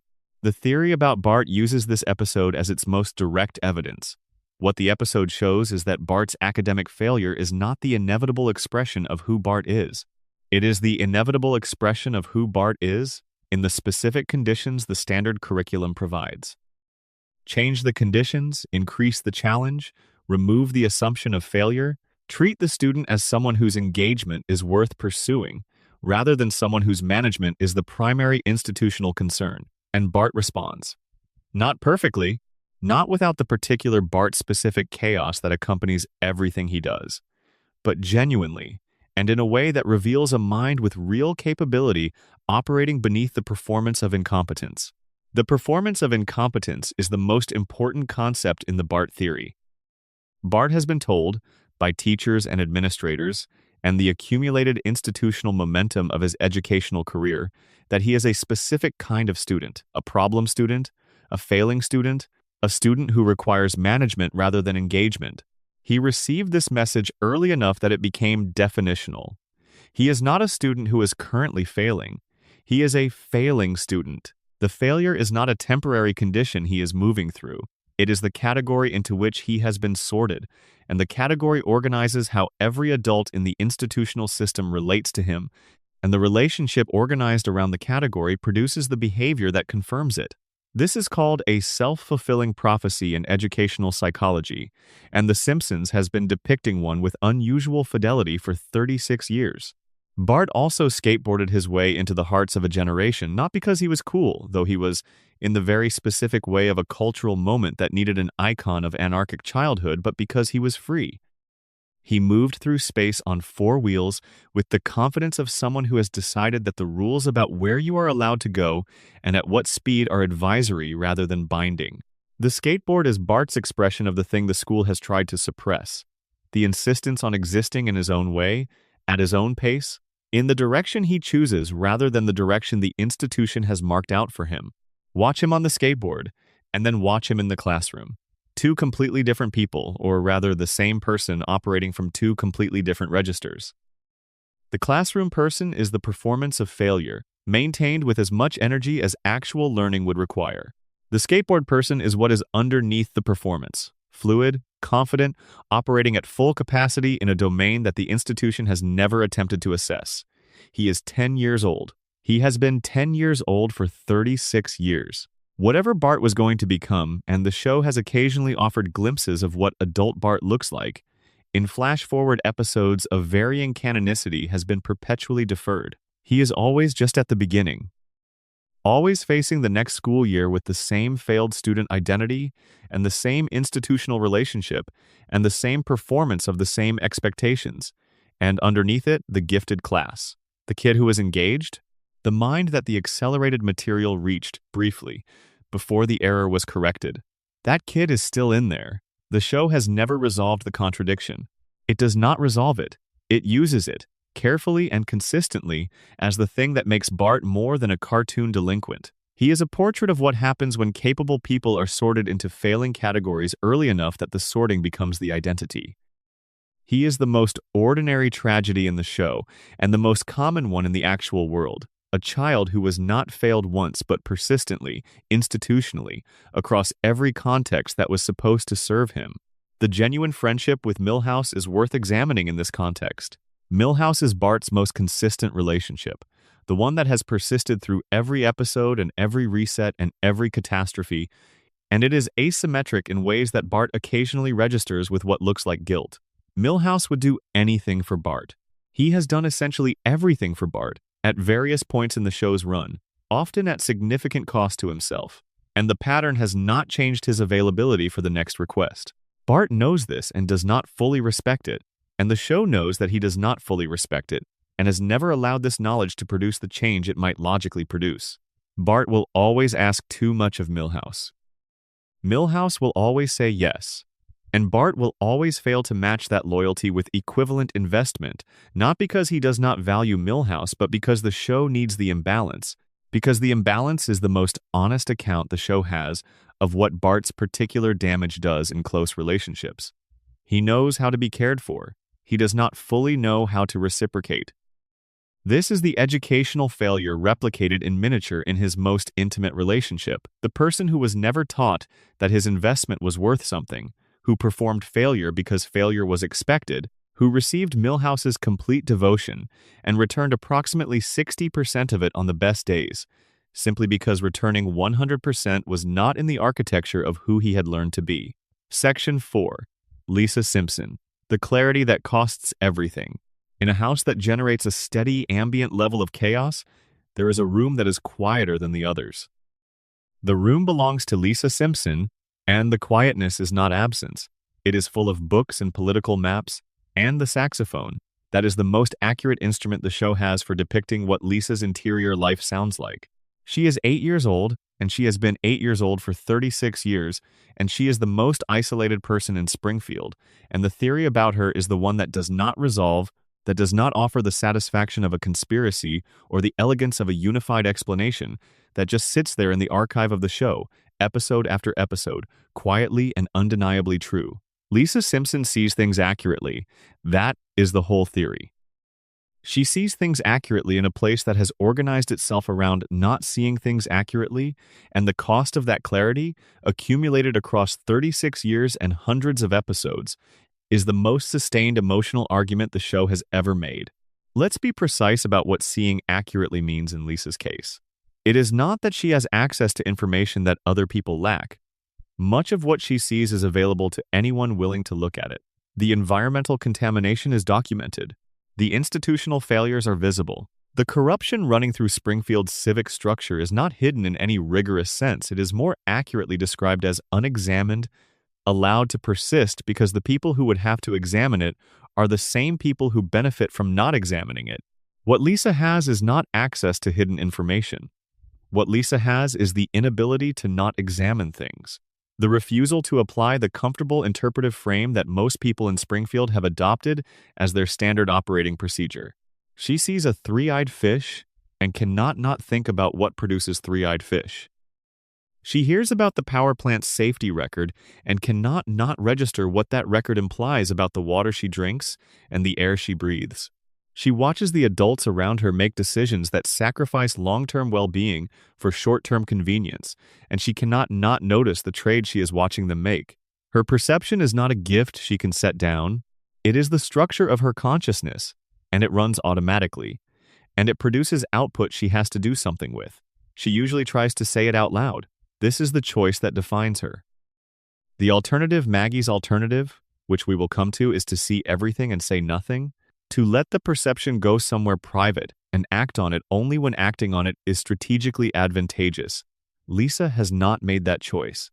She makes, episode after episode, the choice to use the perception publicly, to speak what she sees, to present the evidence and argue the case, and raise her hand and expect that the information will be received and processed and acted on. It rarely is. The Springfield she lives in has a comprehensive immune response to the kind of information Lisa provides. Not because the information is wrong, it is almost never wrong, but because the information, if taken seriously, leads places that are too expensive to follow. Acknowledging the pollution means confronting the plant. Confronting the plant means confronting Burns. Confronting Burns means challenging the economic structure that the town depends on. The town cannot afford to take Lisa's perception seriously, and so it does not. And it has developed, through years of practice, a specific and efficient set of mechanisms for not taking them seriously. She gets dismissed. She gets tolerated. She gets the particular patience that adults reserve for precocious children who are expected to eventually become more reasonable. What makes this specific to Lisa rather than simply a general observation about how progressive ideas are received in conservative communities is that Lisa is 8 years old. She has been 8 years old for 36 years. She will never become more reasonable by growing older, because she will never grow older. She is permanently the precocious child, permanently in the position of the person whose perception exceeds their social authority, permanently being reassured that her concerns are valid but perhaps not quite this urgent, perhaps not quite this consequential, perhaps something she will understand differently when she has more experience. The experience does not accumulate. The understanding does not shift. She remains 8 and sees clearly, and says what she sees, and gets patted on the head and told to go practice her saxophone. The saxophone deserves its own consideration because it is the thing the show has given Lisa that partially compensates for what the verbal world denies her. Music is a language that does not require agreement. When Lisa plays, she is not making an argument, not presenting evidence, not asking anyone to update their beliefs or confront their comfortable frameworks. She is producing something that exists in the space before language, that communicates directly from her experience to whoever is receiving it without passing through the interpretive filters that language requires. The saxophone cannot be dismissed the way her arguments can be dismissed. It just sounds, and the sound is what it is, and nobody can tell her she is being premature or overwrought or simply wrong. This is the closest thing the show has given her to a sphere of genuine expression, and it is also, importantly, a private sphere. The playing she does alone in her room, the music she makes when no one is listening, is the most unguarded version of herself the show ever depicts. When the audience is present, even the saxophone becomes performance. When it is just Lisa and the instrument, in the quiet of her room, with the door closed, that is the show at its most honest about who she is underneath the role of Springfield's most inconvenient truth-teller. Her relationship with Homer is the most emotionally generative in her life, partly because it is the most paradoxical. Homer cannot meet her where she is intellectually. He cannot engage with the ideas that fill her, cannot follow the chains of reasoning she constructs, cannot sustain the kind of conversation about the structure of the world that she needs. And yet he loves her with a specificity that cuts through all of that limitation. He loves her in the particular way that some fathers love the child who is most different from them without understanding, but with a genuine feeling that the difference itself is precious, that the thing that makes her strange also makes her irreplaceable. The episodes that center on their relationship are some of the show's warmest. Not because the intellectual gap is closed, it is not. It remains as wide as it has always been, but because the warmth operates at a different level than the intellect. And at that level, Homer is present in ways that matter. He shows up. He tries, imperfectly and often incorrectly, but genuinely, to give her what she needs. The effort is real. The love is real. It is not sufficient for everything she needs, but it is real. The isolation is the price of what she is. It is not something the show has ever suggested is fixable without Lisa becoming something other than Lisa. She would be less isolated if she were less perceptive, less vocal, more willing to apply the interpretive frames that make Springfield livable. But those accommodations would require her to stop being herself, and the show has never asked her to do that. It has just shown you, with quiet fidelity across 36 years, what the cost of not making those accommodations looks like. It looks like a girl in a room with a saxophone, alone, playing music that nobody asked for and that will not change anything. And that is hers, and that is enough. There is a moment the show keeps coming back to, in different forms and different contexts, that is more important than any single episode's plot. It is the moment when Lisa is right about something important and no one listens. Not because they are cruel, or because the truth is complicated, or because there is a good faith dispute about the evidence. They do not listen because the person delivering the information is an 8-year-old girl in a town organized around the active avoidance of uncomfortable truths, and the combination of those two facts is sufficient to ensure that the information does not register as information. It registers as the sound of a child talking, which is a sound that the adults of Springfield have learned to receive without processing. This moment is the engine of the Lisa theory. Everything else, the saxophone, the academic excellence, the intellectual precociousness, the emotional depth, is infrastructure for this single recurring dynamic. Lisa is the character who sees clearly in a world organized around not seeing, and the cost of that clarity is that the seeing never quite produces the effect she intends it to produce. She speaks and she is right and nothing changes. And then the episode finds another problem for her to be right about, and the pattern continues. The saxophone is not incidental to the theory. It is central to it, because the saxophone is the place where the pattern breaks. When Lisa plays, she is not attempting to communicate information that the listener may choose not to receive. Music does not ask you to agree with it. It does not have propositions that can be disputed or dismissed. It operates in a register entirely outside the one where Lisa's truths keep failing to land.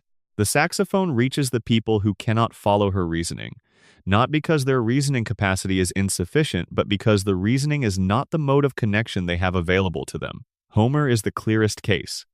Homer cannot follow Lisa's arguments. He does not have the conceptual infrastructure for most of what Lisa is trying to explain when she is explaining things, and the gap between what she is saying and what he is receiving produces frustration for her and a kind of blunt incomprehension for him, and neither of them has the means to close the gap through language. Through language, the gap stays open, and both of them remain on their respective sides of it. Through music, the gap closes. Not fully, not in a way that gives Homer access to what Lisa is actually thinking, but in a way that gives him access to how she is feeling, which is something he can receive even when the thinking is beyond him. The saxophone speaks in the language Homer has, and Homer, who loves Lisa in the untranslatable way we have already described, receives it completely, without any translation required. This is why Lisa keeps playing. Not just as a private emotional outlet, though it is that too. She keeps playing because the saxophone has solved a problem that her intelligence has not been able to solve. How to be known by the person who loves her most but who does not have access to the dimension of her where she most fully exists. She has been trying to solve this problem for 36 years. The saxophone is the closest she has come. Her relationship with Springfield is the other dimension of the theory that deserves more time. Lisa has been arguing with Springfield for the entirety of her fictional life, arguing against its complacency, its environmental irresponsibility, its cheerful disengagement from the evidence, its preference for the comfortable fiction over the documented fact. She has been right about essentially all of it. The river that catches fire, the pollution that the plant produces and the town accepts, the institutional corruption that the town manages to sustain election after election, the social hierarchies that operate by excluding exactly the people who have the most to offer. She has been right about all of it, consistently, with evidence, and Springfield has resisted every correction she has attempted, and she stays.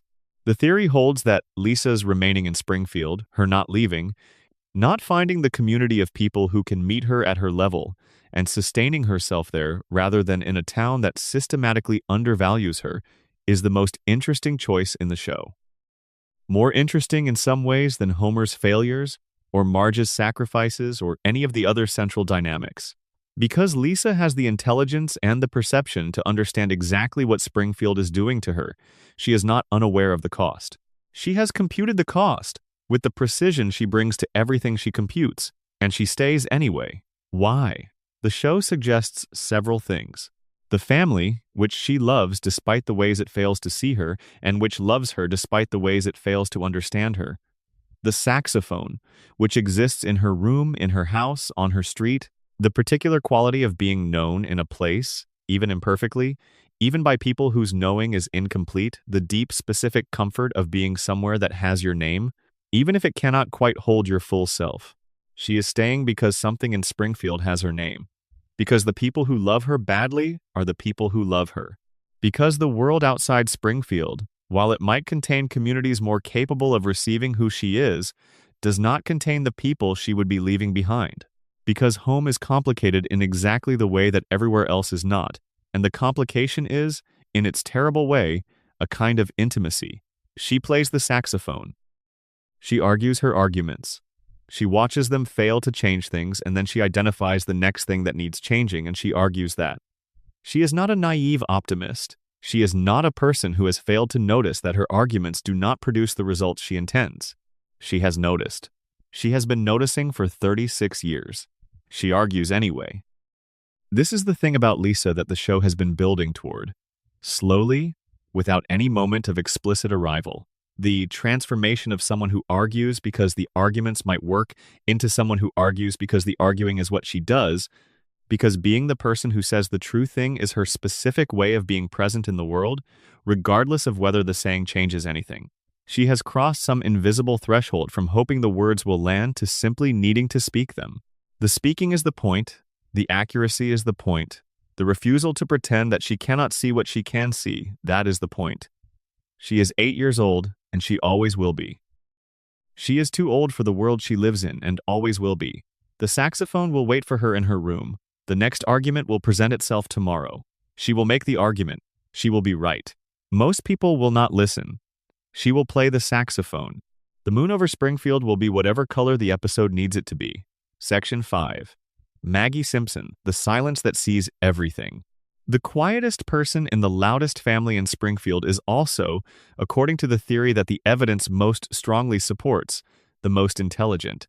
She has not said a word since 1992. She has been 1 year old for 36 years. She communicates through a pacifier, through an expressive arrangement of enormous eyes, through a quality of attention that is not what attention looks like in infants. That is something closer to what attention looks like in analysts. She watches, she processes, she files, she waits, she shot a man. Let's begin there, because it is where the theory begins to have real texture. The Who Shot Mr. Burns mystery has been discussed extensively in Springfield mythology and will be addressed in more detail elsewhere in this exploration, but the part of it that belongs specifically to Maggie is not the question of whether she fired the gun. The part that belongs to Maggie is what happened after the official verdict was delivered. Chief Wiggum said that no jury in the world would convict a baby. The case was closed. The family went home, and Maggie was alone in the room. She looked around. She confirmed that nobody was watching. Then she moved her pacifier in a gesture that unmistakably mimics pulling a trigger. Then she stopped. The sequence is 3 beats: check, gesture, stop. And the theory hinges on those 3 beats, because those 3 beats describe a behavioral profile that does not belong to infants. Infants do not check whether they are being observed before engaging in behavior. Infants do not have the situational awareness that distinguishes between observed and unobserved contexts in ways that affect what behaviors they perform. Infants do not have the impulse management to stop a gesture once they have begun it based on a real-time assessment of the risk of being seen. What those 3 beats describe is a person who understands that what they know about themselves is not for general distribution. A person who has made a deliberate and ongoing decision about what information to share and what information to keep private. A person who performs a version of themselves for the external audience and reserves another, truer version for the moments of genuine privacy. In other words, someone who has learned from Lisa. This is the heart of the Maggie theory. She has watched her older sister since before she could sit up unassisted, and she has watched with the comprehensive attention of someone who understands that the watching matters, that the information gathered in the watching will eventually be useful. That observation is a form of preparation. And what she has watched Lisa do is spend years deploying her intelligence publicly, in arguments and reports and raised hands and saxophone performances for audiences, and receive in return isolation and dismissal, and the specific social cost of being the most perceptive person in a room full of people who do not want to be perceived. Maggie watched this and made a different calculation. Intelligence, in Springfield, is not a social asset. The show has proven this repeatedly and from multiple angles. Lisa's intelligence isolates her. Homer's lack of intelligence keeps him employed in a position he could not otherwise maintain. The population's broadly diminished cognitive function, whatever its cause, is what allows the existing arrangements of power to persist without challenge. Being smart in Springfield is, at minimum, not advantageous, and in many contexts is actively counterproductive. So Maggie put on the pacifier and became a baby. Not in reality, she is not less intelligent for the performance. But she took the intelligence she has and she made it invisible, made herself invisible, gave everyone around her permission to underestimate her by presenting exactly the version of herself they were expecting. The pacifier is not a baby's comfort object in the usual developmental sense. It is a prop in a performance that Maggie has been running for 36 years to ensure that nobody in Springfield understands what she is. The Longest Daycare makes this argument most explicitly, and it deserves extended attention. In this short film, Maggie is placed in a daycare facility that is run with institutional rigidity, categorizing children by intelligence on intake, managing their behavior through surveillance, organizing their environment to produce predictable and manageable outputs. Maggie is assessed on arrival and placed in the lowest category. The facility systems treat her accordingly. Within minutes, she has read the facility's layout, identified the threat, located the resource she wants to protect, and begun developing a multi-stage strategy for protecting it. She executes the strategy across the length of the film, adapting as circumstances change, managing multiple variables simultaneously, demonstrating at every stage a quality of decision-making that the adults who assessed her on arrival would not believe possible in a child of her apparent developmental stage. She succeeds.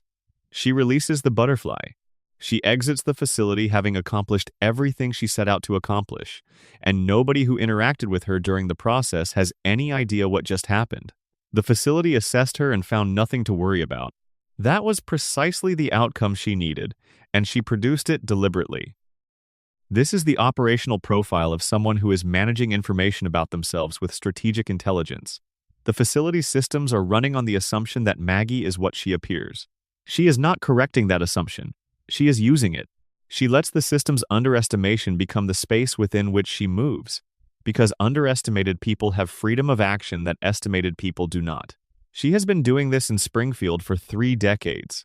The coma theory offers the most emotionally resonant reading of Maggie's intelligence, and it is the reading that gives the theory its most lasting quality. If Homer has been dreaming since April 1993, if everything in the show since the vending machine fell is the product of an unconscious mind trying to hold on to what it loves, then Maggie exists in the dream as the expression of Homer's deepest fear and his deepest hope simultaneously. The fear is that he has been absent, that his children have grown up without him, that the things he was supposed to protect have been unprotected in his absence. The hope is that they were okay anyway, that they had what they needed, that the world was kind to them even without him there. He cannot see Maggie grow up because he went into the coma when she was an infant. She is still an infant in the dream because that is how his memory holds her. But he can give her something in the dream that he cannot know whether the real world has given her a mind so exceptional that the world cannot surprise her, a capability so complete that she does not require his protection because she has become, in the architecture of the dream, better at protecting herself than he ever was. Maggie's genius is Homer's prayer. The unconscious mind of a man who is afraid he has failed his youngest child, making her extraordinary in the space where ordinary is no longer possible. In Springfield, in the non-coma reading, the theory is darker and more practical. Maggie sees everything. She has always seen everything. She has watched Burns and the plant and the contamination and the institutional corruption and the collective denial with the comprehensive attention of someone who has never been distracted by the need to perform or produce or demonstrate anything for anyone's benefit. She has been the most attentive observer in Springfield for 36 years, and no one has thought to worry about what she has been observing because she is a baby, and babies are not generally understood to be taking notes. She is taking notes. What she plans to do with them, the show has never revealed. That is the most unsettling thing about Maggie. Not what she has done, though the gun and the daycare rebellion are not nothing, but what she is waiting to do.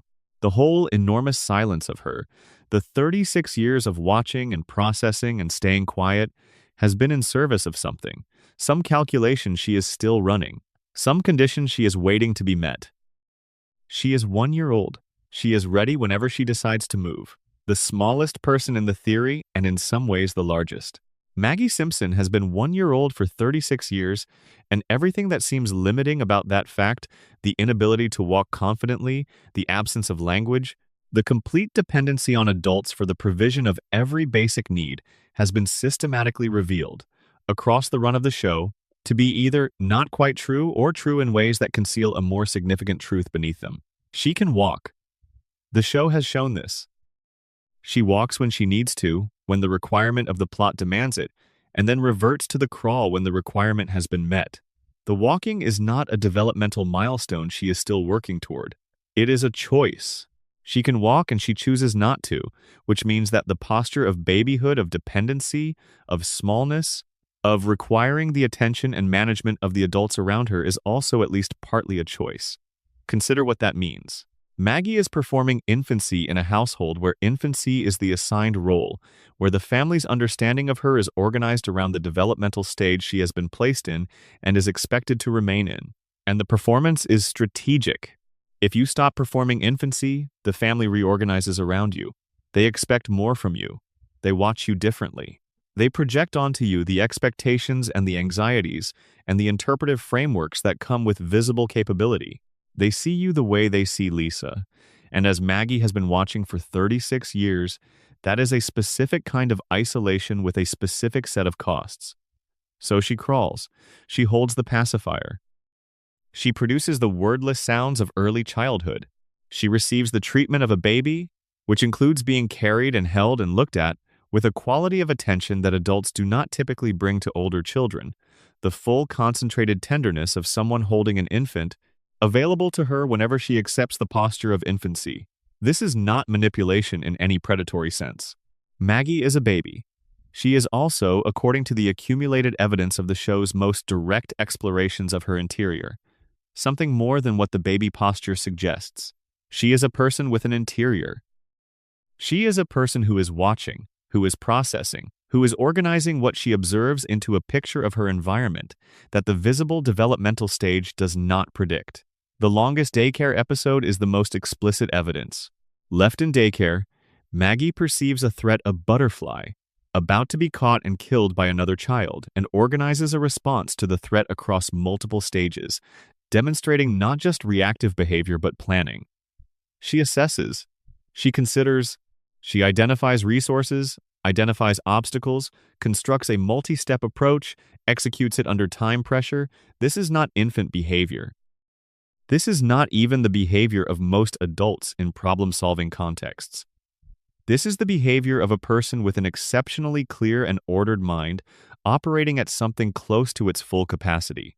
And then she goes back to being Maggie. She picks up the pacifier. The family collects her. She is carried home. The IQ test result off the charts, according to the episode that tests her, is treated as a joke by the show, as the kind of absurdist escalation that the format permits.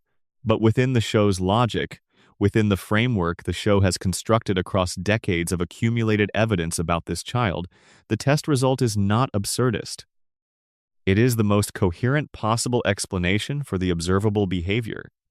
Maggie is not merely intelligent. She is operating at a cognitive level that her physical and developmental context actively conceals, in a family that has learned to see her as the youngest and most helpless member, in a show that has built its comedy around that family's incomplete perception of who she actually is. Homer shot Mr. Burns. This is one of the show's great unresolved mysteries, the cliffhanger that ran across seasons, and when it was resolved, the resolution was comedic accidental, absurd, the baby's gun falling and firing in a way that removed personal agency from the act. But the theory positions the shooting differently, not as accident, as intent, perhaps imperfect in its execution, but real in its direction. Burns was the man who took Maggie's toy. Burns was the man who, in the episode's explicit depiction, wronged a member of Maggie's family in a way that Maggie was present to observe. And Maggie, who watches everything, who processes everything, who has a model of her environment that is more complete than any other characters in the show, did something about it. She is 1 year old. She is watching you. She has been watching Springfield for 36 years, from a perspective no one in Springfield has thought to guard against, because no one in Springfield has fully reckoned with what is in there. Whatever Maggie is going to become, and the show has occasionally, briefly shown us, she is not in a hurry. She has time. She is always one. There is no pressure on her yet. No institutional framework trying to sort her, no set of adults who have constructed an identity for her that she will have to spend her life either confirming or escaping.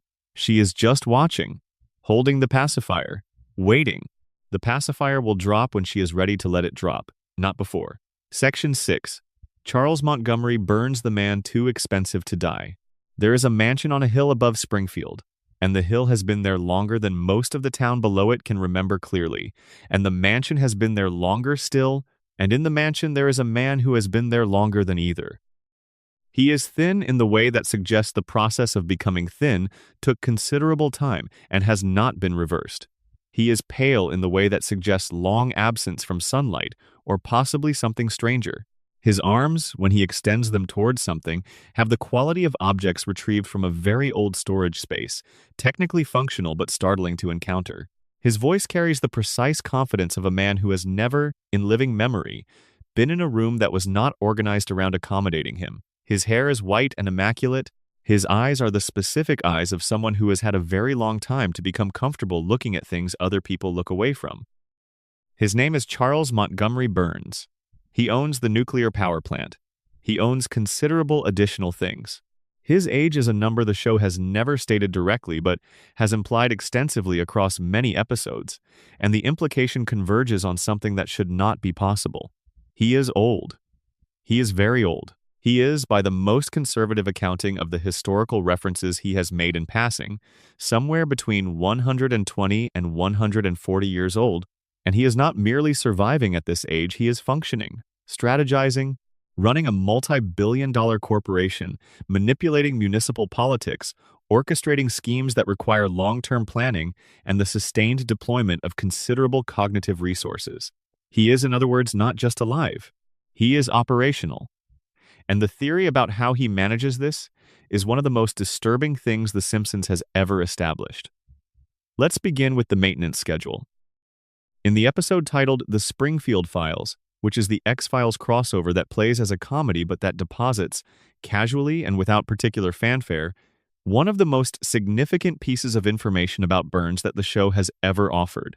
Homer encounters a glowing figure in the woods near the nuclear plant, and the encounter drives the episode's plot. FBI agents arrive. The community panics. A mystery is constructed and then resolved. The resolution is that the figure is Burns, not an alien.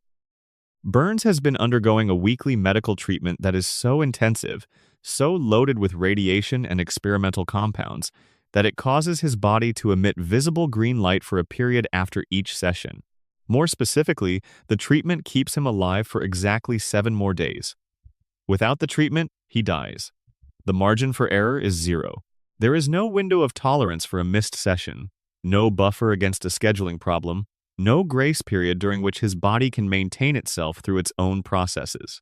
He requires external medical intervention on a precise weekly schedule in order to continue existing.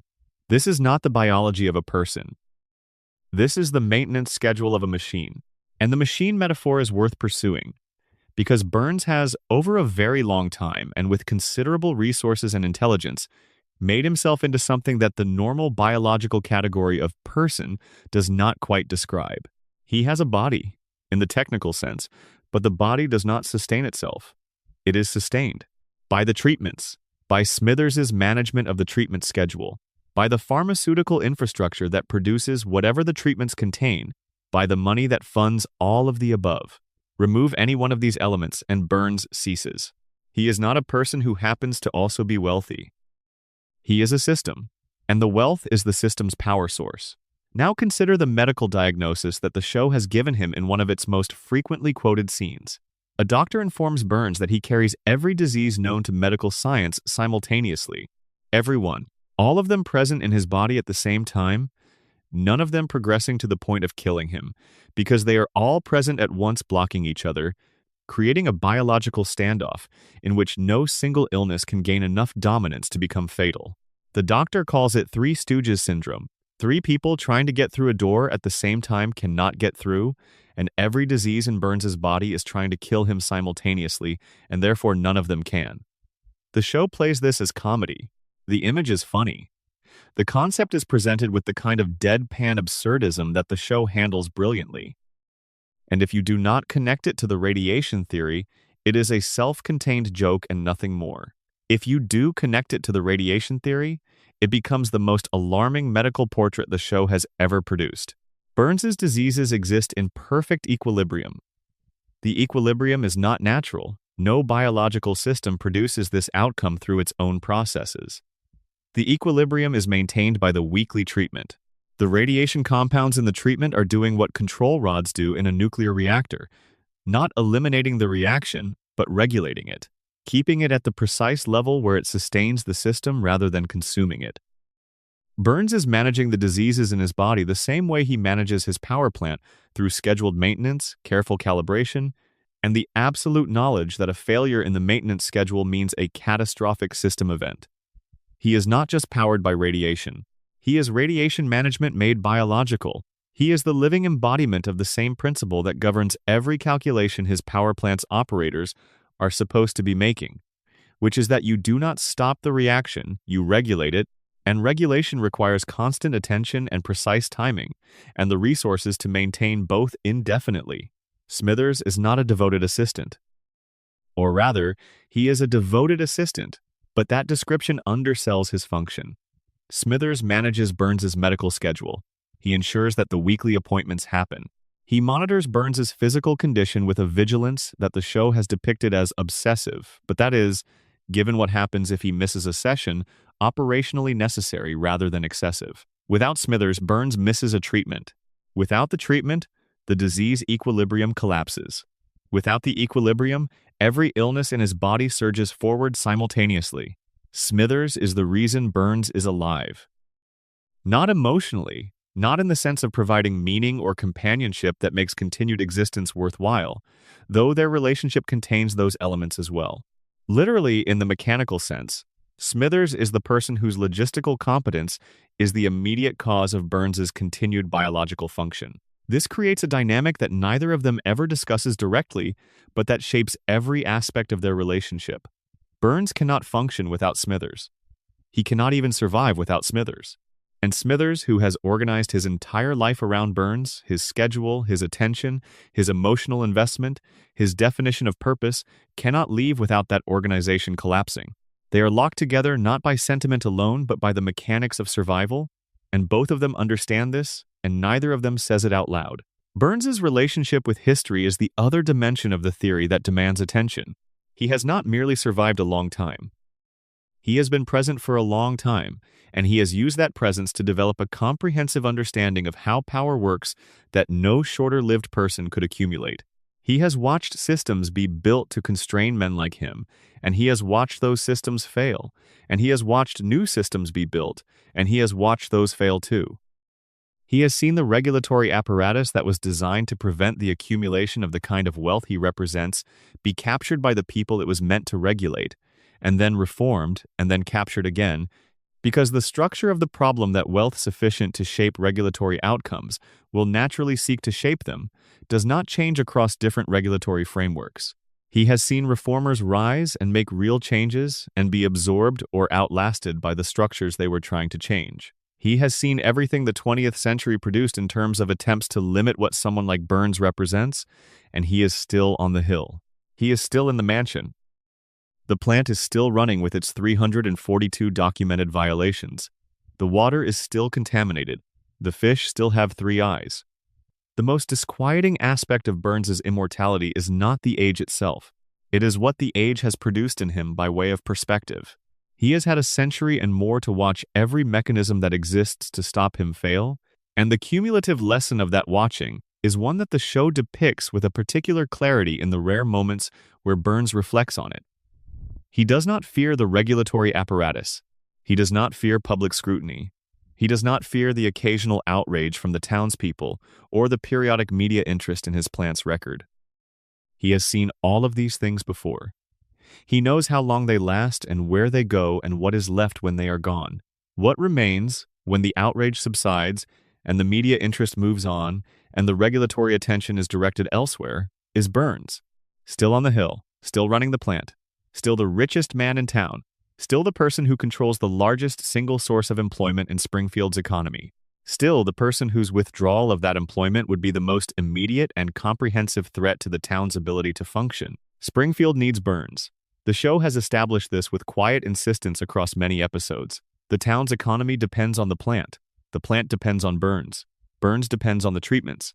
The treatments depend on the infrastructure that his wealth sustains. The loop is closed and self-sustaining and has been running for longer than most of Springfield's residents have been alive. He is not immortal. The show is careful about this. He can die. He has come close to dying. The margins of his continued existence are genuinely narrow. But he is, as a description of his situation, too expensive to die. Too many systems depend on his continuation for those systems to allow his cessation. And he has spent over a century building those dependencies, not as a conscious strategy necessarily, but as the natural output of being someone who accumulates and who controls, and who never, in all his many years, encountered a consequence that he could not eventually redirect.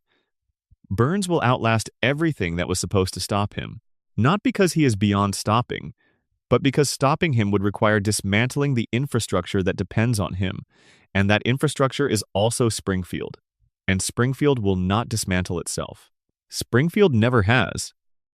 There is a photograph not real, but real within the world of the show of Charles Montgomery Burns as a young man. The show has given us glimpses of Burns's history in the flashback episodes that excavate the deeper layers of who he was before he became the shape he has taken.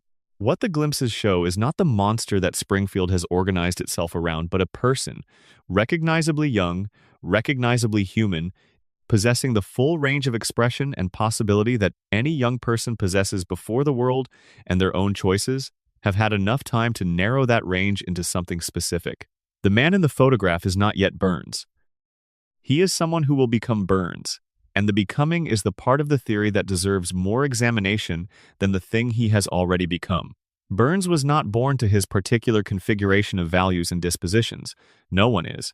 What he is the product of a combination of factors, family, circumstance, the specific economic and political history of the 20th century, and a particular set of choices made at particular junctures, where the alternatives were available and were declined, that compounded across a century into the entity that Springfield experiences as a force of nature. He is not a force of nature.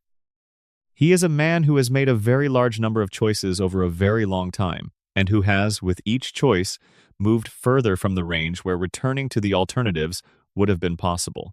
The nuclear industry was, when Burns entered it, genuinely new. The physics was recent. The regulatory framework was embryonic. The potential was enormous, and the risks were inadequately understood, and the people who built the industry's early infrastructure were operating in conditions of genuine uncertainty about what they were building and what it would eventually produce. Burns was among those people. He was, at some point in the early part of his career, someone who was participating in the construction of something unprecedented, operating at the frontier of what was technically and scientifically possible, doing work that had no established template. What happened to the man in the photograph, the man who was new to this frontier? The show does not show us enough of it. But the theory traces the outline from what the show does show.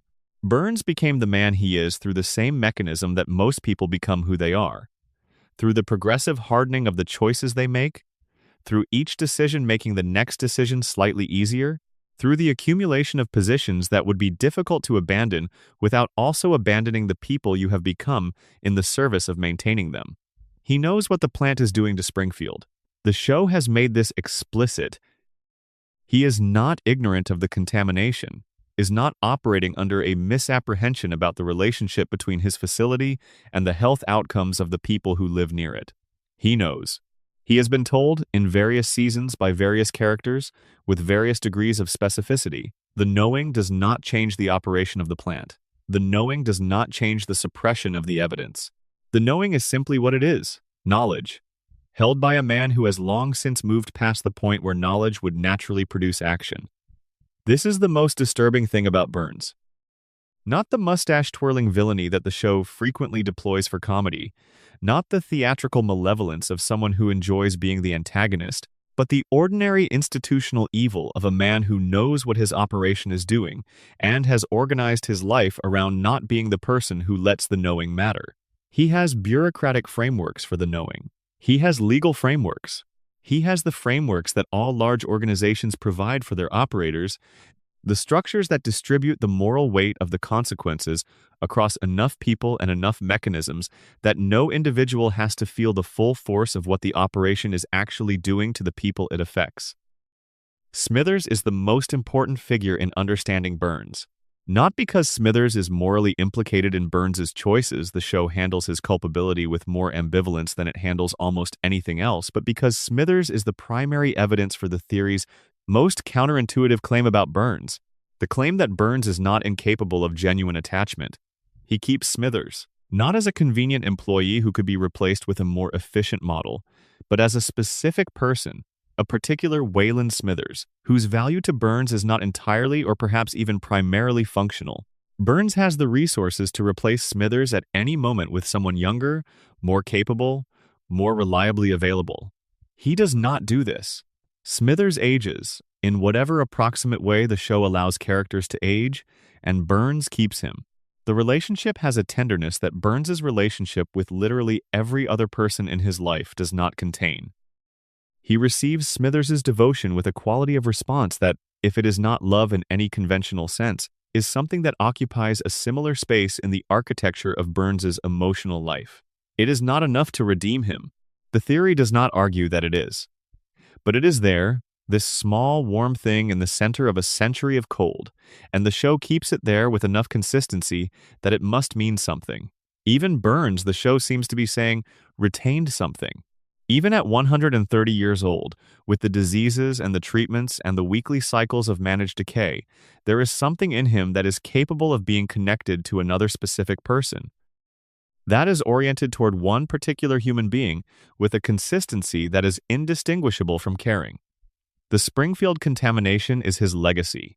When he is gone, if he ever goes, if the weekly treatments ever fail to maintain the equilibrium that sustains him, the plant will remain, and the contamination will remain, and the generations of people shaped by both will remain, and the Homer Simpsons that the system produces will continue to need jobs, and the deal that Abe made will have been entirely unnecessary because the system will reproduce its own workforce without any individual arrangement required. Burns built something that runs without him, something self-perpetuating, something that needs him less than he thinks it does, and that will continue when he cannot. That is his actual legacy. Not the wealth, not the plant, not the century of careful positioning. The system. The thing that replaced the man with a mechanism and then forgot to remember that there was ever a man. Section 7. Ned Flanders, the price of being perfect. The house next door to Homer's is almost aggressively well-maintained. The lawn is cut with a precision that suggests someone who finds disorder genuinely uncomfortable rather than simply someone who prefers tidiness. The gutters are clean. The windows reflect light in a way that implies regular washing, rather than the ordinary accumulation of grime that coats every other surface in Springfield's particular atmospheric chemistry. The flower beds along the front path are tended with care that borders on devotion. Everything about the exterior of the house is communicating the same message. Whoever lives here is trying very hard. Inside the house lives Ned Flanders, and the theory about him is not that his goodness is a lie. The goodness is real. The kindness is genuine. The faith is sincere. The theory is more specific and more disturbing than that. The theory is that Ned's goodness is also a cage, that the person inside the cage is someone other than the person the cage presents, and that the show has been documenting the architecture of that cage and the cost of living inside it with a patience and a care that the comedy framing usually prevents from fully registering. Let's establish what we know about Ned's history, because the show has given us enough of it to work with. Ned was a violent child. This is not speculation, it is canonical information revealed in the episode Alone Again, Natura Diddley's follow-up exploration of his psychology. Before the behavioral modification that shaped him into the person Springfield knows, Ned was apparently uncontrollable, aggressive in ways that his parents, who were committed nonconformists with ideological objections to conventional discipline, found impossible to manage. They took him to a psychiatrist. The psychiatrist spent years applying behavioral conditioning techniques, the specific nature of which the show does not detail, but the effect of which was to install suppression mechanisms where Ned's aggressive responses had been. The suppression worked. The aggression went away, or appeared to go away, and what replaced it was the relentless positivity, the patience, the grace, the forgiveness that Springfield has come to know as simply who Ned is. But the aggression did not disappear. It was walled off. And the wall is not impregnable. The hurricane episode is the most important document in the Ned theory. His house is destroyed by a storm. The community rebuilds it. The rebuilding is done with the kind of well-intentioned incompetence that Springfield brings to most collective projects, and the result collapses immediately. And something in Ned that has been holding for years, that has been holding since the behavioral modification, possibly, though the wall had probably been under pressure before that specific moment breaks, what comes out is not cartoon anger.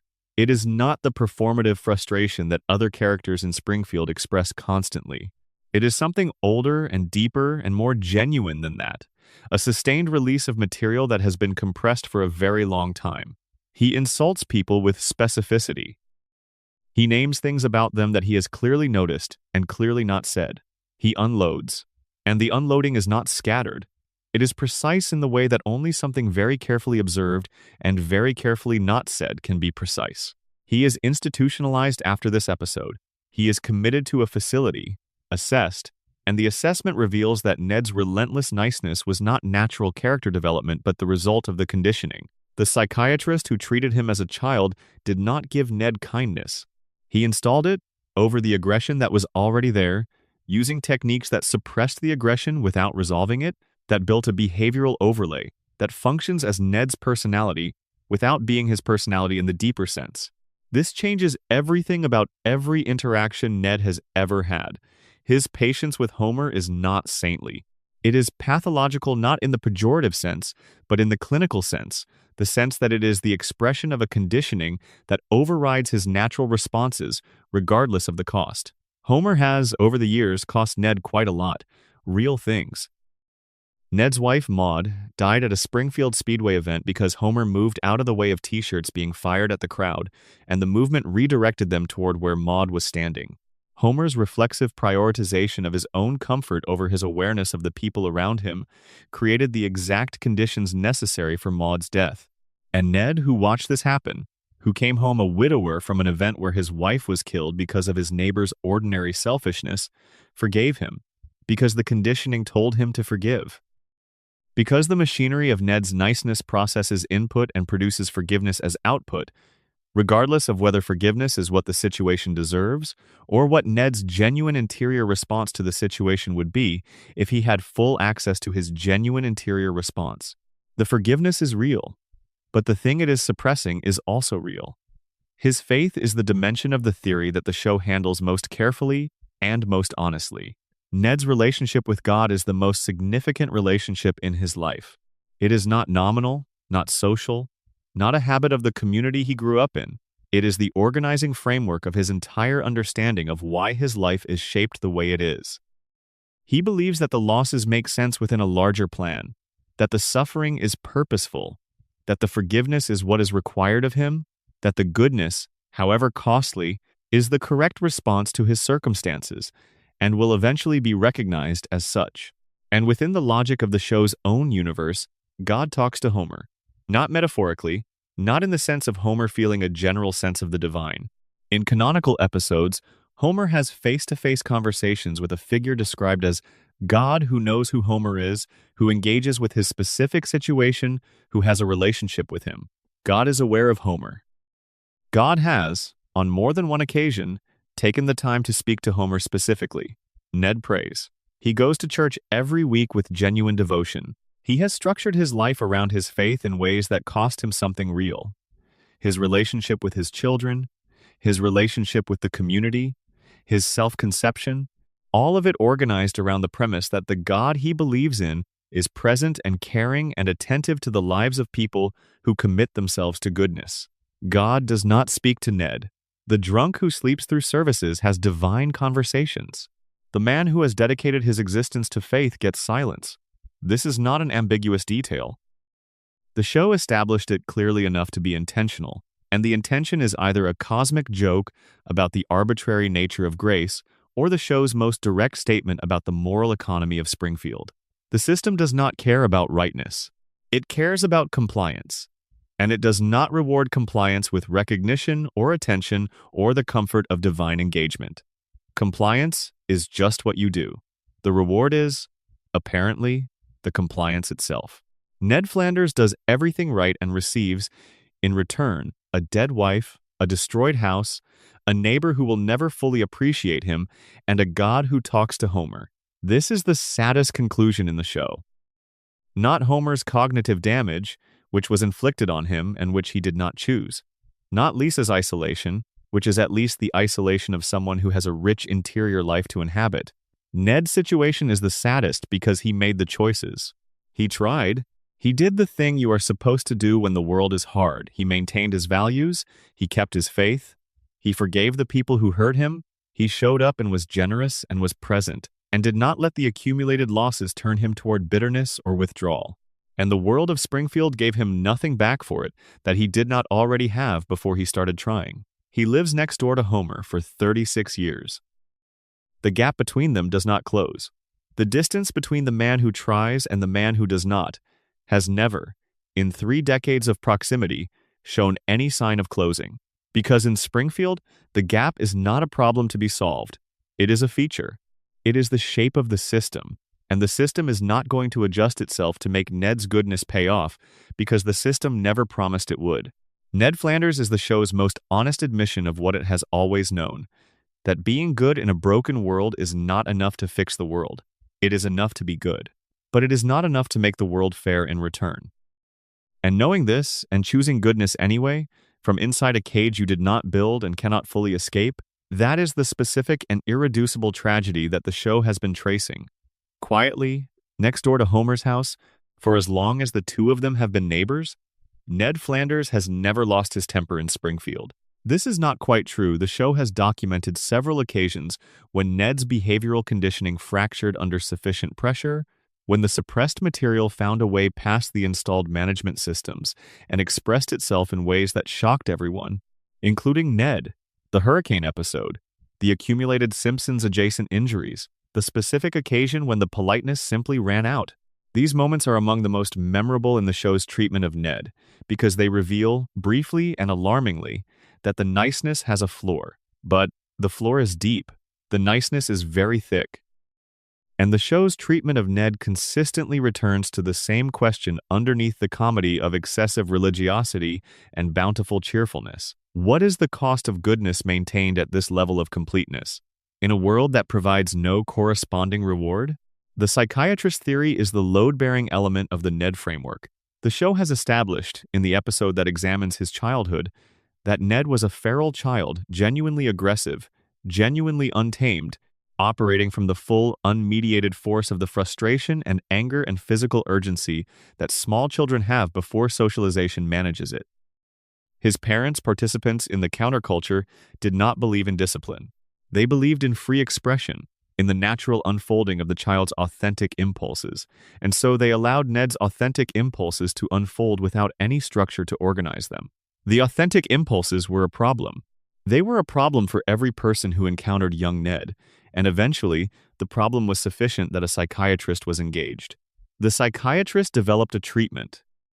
The treatment involved 8 months of intensive behavioral conditioning, and what it produced at the end of 8 months was Ned, polite, pleasant, eager to please, careful with language, organized around the preferences and comfort of the people around him. The treatment worked. This is the darkest possible reading of its success. It worked completely. The aggression went away. The unruliness went away. Everything that could not be expressed within the framework of consideration for others went away, not addressed, not processed into something more manageable. Compressed, stacked, managed by the behavioral architecture that the psychiatrist built over those 8 months, and that Ned has been maintaining with increasingly obvious effort ever since. What went away was not only the bad things. When you suppress the anger completely, you also suppress the energy that anger provides. When you suppress the aggression, you also suppress the assertiveness that aggression makes possible in healthy amounts. When you install behavioral systems that route all outputs through a filter of consideration for others, you also route through that filter the things that consideration would not necessarily produce: the honest evaluation, the protective resistance, the refusal that healthy people are able to deploy when something is genuinely wrong. Ned cannot say no without engineering a way for the no to be framed as yes to something else. Ned cannot express displeasure without converting it into a form that the people around him will not experience as displeasure. Ned cannot protect himself from Homer, who has damaged his property and his family and his well-being more times than either of them has counted, because the behavioral architecture does not have a functional output for self-protection. Every time Homer does something to Ned, the architecture converts what should be legitimate grievance into forgiveness. The forgiveness is real in the sense that Ned genuinely arrives there. It is not performed. It is achieved through a processing mechanism that runs every time, but the achieving requires something. Every forgiveness costs something. The thing it costs is small and undetectable individually. Across 36 years of Homer Simpson, the aggregate is not small. The hurricane took the house. Ned's house, the house he had built with care and attention and the specific labor of a man for whom the domestic environment is an extension of his values, was taken by a storm, and Springfield rebuilt it. The town came together in the kind of community gesture that makes for wholesome stories, and they rebuilt Ned's house with the enthusiasm and the good intentions of people who understood the gesture they were making, and not particularly the craft the gesture required. The house was rebuilt badly. It was built with the warm heart and the incompetent hands of Springfield community effort, and it leaked and sagged and was in almost every structural way worse than what the hurricane had taken. And then the wall broke. The wall in Ned's containment, the behavioral architecture that the psychiatrist built and Ned has maintained, developed a crack that season and produced one of the show's most extraordinary scenes. Ned, finally, actually expressing what decades of accumulated management had not quite succeeded in managing. Not the polite frustration of a man working through appropriate channels. The actual thing. The raw material. The original, aggressive, impulsive child whose parents never taught him what to do with what he felt, 30 years older and several lifetimes of suppression later, finally finding the fissure through which the compressed material could emerge. He calls the town out. He names what Homer has done. He names what the town has done. He is right about all of it, with the clarity of someone who has been paying attention from the beginning and has, until this moment, chosen not to say what the attention has shown him. The scene is funny because the show needs it to be, and because the contrast between Ned's usual register and this register produces comedy. It is also watched with the attention the theory calls for, one of the most accurate depictions in the show of what happens when a person who has been managing their genuine responses for too long finally stops managing. He goes to a psychiatric facility after the episode. This is the show processing the crack in the wall, applying a narrative patch to restore the behavioral architecture to operational status. Ned returns, the niceness intact, the management systems apparently reinforced. The show goes on, but the wall broke. It happened. And the theory holds that it has been happening, invisibly, incrementally, across every episode where Homer does something to Ned and Ned forgives it, and the forgiveness costs something. The wall is thicker in some places than others now. The architecture has been repaired but not made stronger than it was before the hurricane.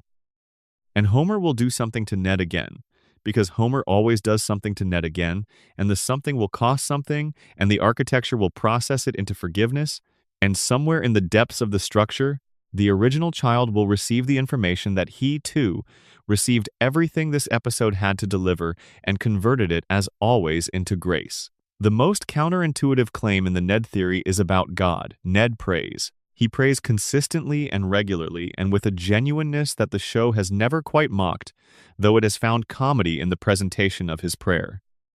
He is devout in a way that the show is willing to take seriously, while also being willing to complicate. And what the show has quietly documented, across all the seasons of Ned's devout and unrewarded goodness, is that Ned's God does not appear to answer Ned. God answers Homer. This is a documented fact within the show's internal logic. Homer prays occasionally, sloppily, with the specific theology of a man who has not thought carefully about theology, and various episodes have given him divine responses, signs, coincidences, moments of inexplicable grace that the show frames as genuine supernatural assistance. Homer, the least systematically devout person in Springfield, has the most active divine relationship. Ned, who has organized his entire life around the framework that God provides and the standards that the relationship with God requires, receives nothing. Not silence exactly, the show is careful not to make this cruelty too explicit. But the rewards that the theological framework promises do not arrive. The goodness does not produce the protection the goodness was supposed to produce. Maud dies. The house goes. Homer keeps doing what Homer does, unreformed and unreformed adjacent, and the universe continues to organize itself with the indifference to Ned's merit that it has always organized itself with. The theory suggests that Ned knows this, that the faith is real, but that somewhere underneath the faith, in the place where the aggressive feral child still has his compressed down existence, Ned is aware that the framework is not operating as advertised, that the deal between behavior and outcome has not been honored in his case, that being good in Springfield does not protect you from the things that being good is supposed to protect you from. He keeps being good anyway. He does not have access to an alternative. The psychiatrist took it away. This is the Ned Flanders theory. A man who was cured of who he was and has been living in the cure ever since, maintaining the installation with whatever it takes, in a world that provides no evidence the installation was worth it, in a town where the man across the street accrues more divine attention in an absent-minded prayer than Ned's entire sustained practice has ever produced. Diddly. And it keeps being diddly. And the niceness holds. Section 8. Principal Skinner. The architecture of a borrowed identity. There is an office in Springfield Elementary that belongs to the principal, and the principal's name is Seymour Skinner, and the principal's name is Armin Tamzarian. And these are two different facts that the show has established with equal conviction, and that cannot be simultaneously true in any conventional understanding of identity.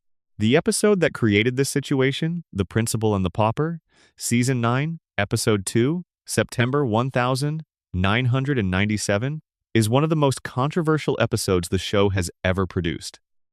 Critics, fans, and at least one of the show's own voice actors expressed displeasure that ranges from mild artistic disagreement to something closer to genuine outrage. The episode has been called a betrayal of continuity, an act of contempt toward the audience, evidence of creative exhaustion, and institutional carelessness. It has been placed on worst episodes lists for 28 consecutive years. The theory about the episode is that it is none of those things. The theory is that it is the most honest episode the show has ever produced, and that the outrage was not evidence of the episode's failure but of its success, that it showed something true about Springfield, and about the show's audience, and about the relationship between the two, and that the truth it showed was uncomfortable enough, that the discomfort was almost universally converted into contempt for the messenger. Let's go through what actually happened. The real Seymour Skinner, a decorated Vietnam veteran who was believed to have died as a prisoner of war, returned to Springfield after decades and discovered that a man named Armin Tamzarian had been living his life. Tamzarian, before his army service, was a street kid with a difficult background and no prospects. He had served in Skinner's unit. When Skinner was captured and presumed dead, Tamzarian had traveled to Springfield to inform Agnes Skinner of her son's death. Agnes, who needed a son, mistook him for Seymour, and Tamzarian, who had never been wanted anywhere, chose to accept the mistake. He became Seymour Skinner. He took the name, the identity, the relationship with Agnes, the career, the whole architecture of a life that belonged to someone else. He inhabited it so completely, across so many years, that the borrowed identity became, in every practical and functional sense, his identity.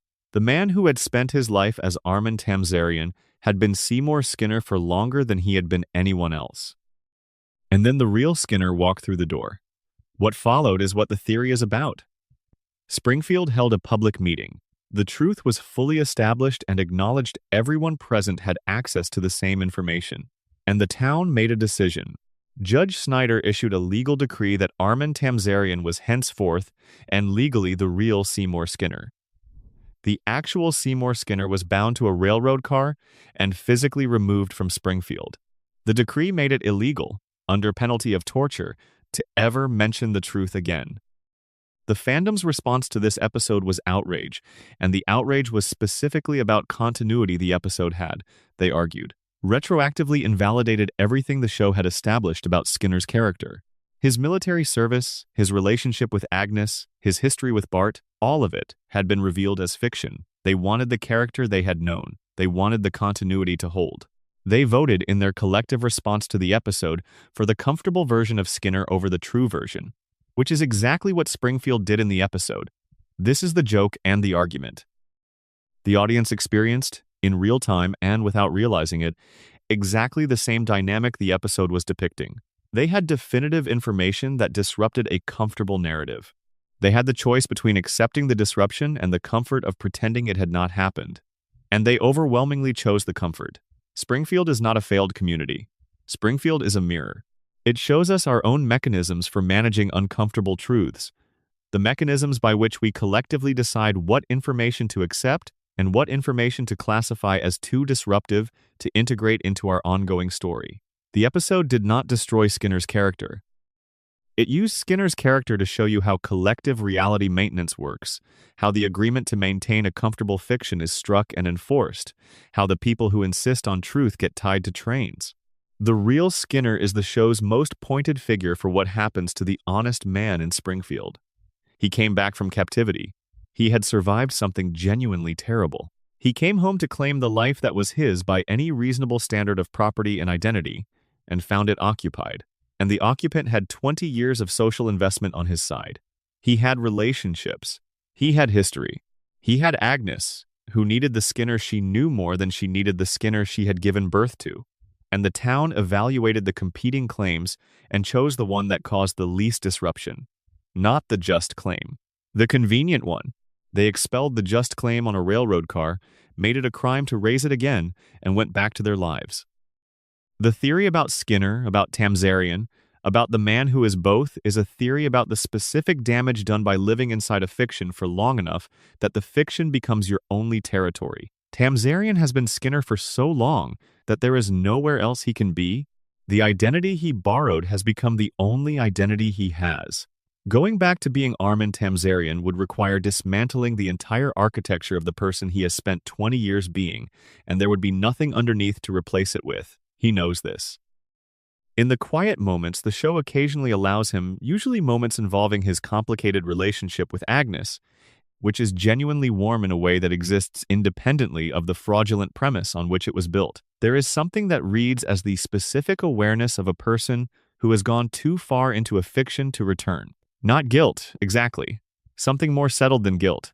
The recognition that the choice was made a long time ago and has been remade every day since, and that the cost of continuing is lower than the cost of stopping would be. The show's final position on Skinner is deliberately unresolved, and the lack of resolution is the point. He is a fraud, and the fraud produced genuine things, genuine relationships, genuine professional service, genuine presence in people's lives. He is also a man living inside a stolen identity, and the original owner of that identity is somewhere beyond the town's borders, tied to a train, permanently exiled from the life that should have been his. Both of these things are simultaneously true. The show does not reconcile them. It just holds them both, because that is the shape of the actual situation, and situations do not always have the courtesy to reconcile themselves. Armin Tamzarian is still Principal Skinner. The last honest man in that story is still on the train.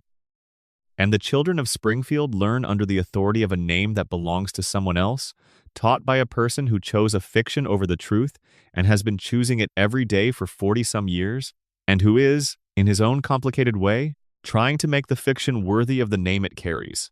The episode is called The Principal and the Pauper, and it aired in September of 1997, and it produced a response from the show's audience that was more visceral and more sustained than almost anything in the show's history up to that point. The audience hated it, not with the ordinary dislike of an episode that misses its mark, but with a specific, almost personal revulsion. The kind of response that happens when a piece of entertainment has done something to you that you did not consent to and cannot quite articulate. The episode revealed that Principal Skinner was not Principal Skinner. His name was Armin Tamzarian. He had taken the identity of Seymour Skinner, a Vietnam veteran who had been his commanding officer after Skinner was presumed dead in the war. He came to Springfield as Skinner, was received as Skinner, became Skinner gradually through the accumulation of years and relationships and the specific social fact of being known as a person in a place until whatever Armin Tamzarian had originally been was essentially theoretical. The original was still there somewhere, in the biology, but the identity had been fully replaced. The real Seymour Skinner is alive. He turns up. He is a pleasant, reasonably interesting man with a legitimate claim on the identity that Tamzarian has been inhabiting, and Springfield receives him with the warmth appropriate to the return of someone who belongs. Tamzarian is expelled from town on a train with a note instructing him never to return. The town votes to simply keep calling Tamzarian Skinner, to make it official that the lie is now the truth, and to make it illegal, actually illegal, with a judge presiding for anyone to bring up what actually happened. The audience hated this because the audience wanted the comfortable fiction. The audience wanted the Skinner they knew, the specific configuration of neuroses and aspirations and mother-related complications and administrative failures that they had spent 9 years watching. They did not want to be told that the person was a construction, that the identity was borrowed, that the man they had come to regard as a character in their lives was not the person his own name claimed him to be. This is exactly what Springfield felt. The audience in Springfield were, in this episode, demonstrating the same preference for the maintained fiction over the available truth, and the show was, this is the reading. The theory requires making a point about that preference, about how invested we become in the constructions we have accepted as real, about how far we will go to maintain those constructions once the investment is sufficiently deep. But the Tamzarian theory goes further than the episode's immediate content, because the question the episode leaves behind is not only about audience response, it is about Tamzarian himself. He has been Skinner for long enough that Skinner is not a performance anymore.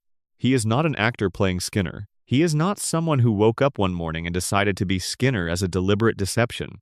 He became Skinner the way people become who they are, gradually, through the daily practice of being that person, through the relationships that organize themselves around that identity, through the years of being called a name until the name fit the way a well-worn coat fits, not because it was made for you, but because you have been wearing it long enough that the body has conformed to it. Who is Armen Tamzarian at this point? The question is not rhetorical. It has a real and disturbing answer. He is Skinner. He is also not Skinner. Both things are true at the same time, held in the unstable equilibrium of a person who has been someone else for so long that the original self exists only as a historical fact about a person he no longer has access to. The mother is crucial here. Agnes Skinner, who is Tamzarian's adopted mother in every practical and emotional sense, the woman who received him as a son when he arrived at her door wearing her actual son's name, is the relationship that makes the identity real. Whatever Tamzarian was before he arrived in Springfield, he was not anyone's son. He became a son. He is Agnes Skinner's son in the only way that maternity can be made real, which is through practice, through the daily performance of the relationship, until the performance is no longer distinguishable from the thing itself. Agnes is terrible to him. This is documented extensively. She is demanding, critical, constantly available with the specific maternal disapproval that the show has built her character around. She treats him with the consideration that she would treat the disappointing child she had always expected to disappoint her. And Tamzarian receives this with the compliance of a person who has decided that being someone's disappointing child is better than being no one's child at all, that the criticism that comes from being claimed is preferable to the absence that comes from not being claimed. He is the principal of an elementary school in a town that does not particularly value what elementary schools produce. He runs it with the ambition and the inadequacy of someone who has always wanted to be good at something institutional, someone for whom the legitimacy of a position with a title and a desk and a place in the community structure is genuinely important, not as vanity, but as evidence. Evidence that Armen Tamzarian, who was nothing before he became Seymour Skinner, is now something. The show reset the episode. This is the famous coda to the principal and the pauper story. The next episode proceeded as if the revelation had not occurred. Skinner was Skinner again? The real Skinner disappeared back into wherever he had come from. The judge's ruling held not just within the fiction of the episode, but in the practical reality of the show's continuity. The show itself voted to keep the comfortable fiction, to maintain the identity it had built, to let Tamzarian be Skinner in peace. But the theory remembers. Even if Springfield forgot, and even if the show's continuity forgot, and even if you have seen the episode only once and remember it only dimly, the information is in there. Underneath every subsequent episode featuring Principal Skinner, beneath every interaction with Agnes, and every failed romance with Mrs. Crabapple and every administrative decision made from behind the desk of the person who runs Springfield Elementary. The Tamzarian question sits. Who is this man? What is he managing? How does someone live inside a borrowed identity for long enough that there is nowhere else to live? The answer the theory offers is that he lives there the way everyone lives in their identity, by repeating it, by inhabiting it, by allowing the continuous practice of being this person to constitute the evidence that this is who he is. Identity is not a fixed property of a self. It is what you keep doing. Skinner keeps being Skinner.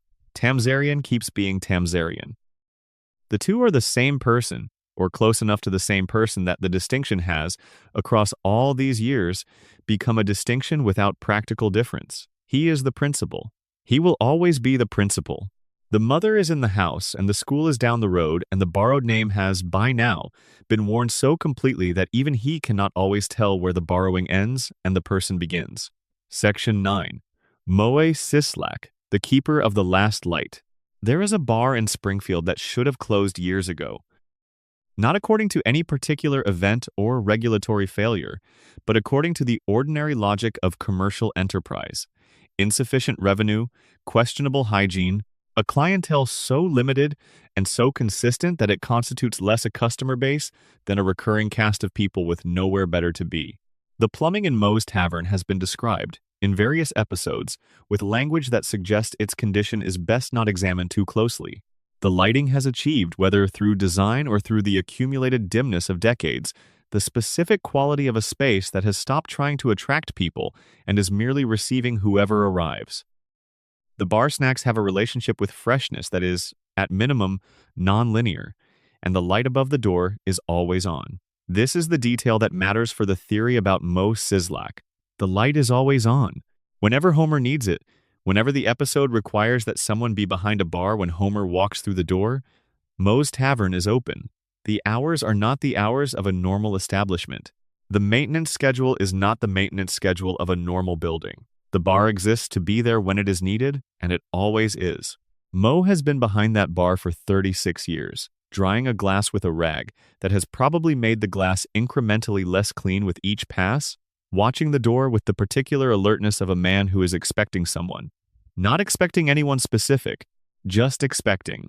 The posture of waiting that has become so habitual, it no longer feels like waiting, that has become simply the posture of being Moe. His full name is Moe Sislak, and his background has been described in various mutually contradictory ways across different episodes. He may have been a child actor, a boxer, an immigrant from a country that varies by season, the product of a family with criminal history. The inconsistency is itself part of the character. His past is unstable in a way that his present is absolutely fixed. Whatever he was before he became the man behind the bar, he has been the man behind the bar for so long that the before-bar Moe is essentially theoretical. The theory about Moe is the quietest theory in this exploration because it does not involve institutional conspiracy or biological mutation or the mechanics of dreaming. It involves loneliness in its most complete and most long-duration form. The theory is that Moe Sislak is a man who has been waiting to be loved for 36 years, and that the waiting has become so thoroughly integrated into his identity that he would not know what to do if it ended, and that the show has been documenting this with an honesty that the comedy framing is barely adequate to contain. He wants someone. This is the simplest possible statement of the theory and also the truest. Not a general desire for companionship, not an abstract preference for a social life, but a specific, persistent, biologically real human longing for a particular person who looks at him and decides that what they see is worth choosing. This longing drives more of his behavior than the show typically foregrounds, but it is present in almost every context where Moe appears, visible if you know to look for it. The prank calls are the clearest evidence. Homer and Bart have been calling Moe's for decades with juvenile name puns asking for Amanda Hugginkiss, Hugh Jass, Alcoholic, and Moe has fallen for them with remarkable consistency, bellowing the fake name across the bar before the joke lands. The comedy framing presents this as evidence of Moe's limited intelligence or his irascibility, but watch his face in those moments before he realizes he has been deceived. The moment between hearing his name and understanding the gag. There is something happening there that the comedy is designed to move you past quickly, because if you stay with it too long, it stops being funny. He brightens.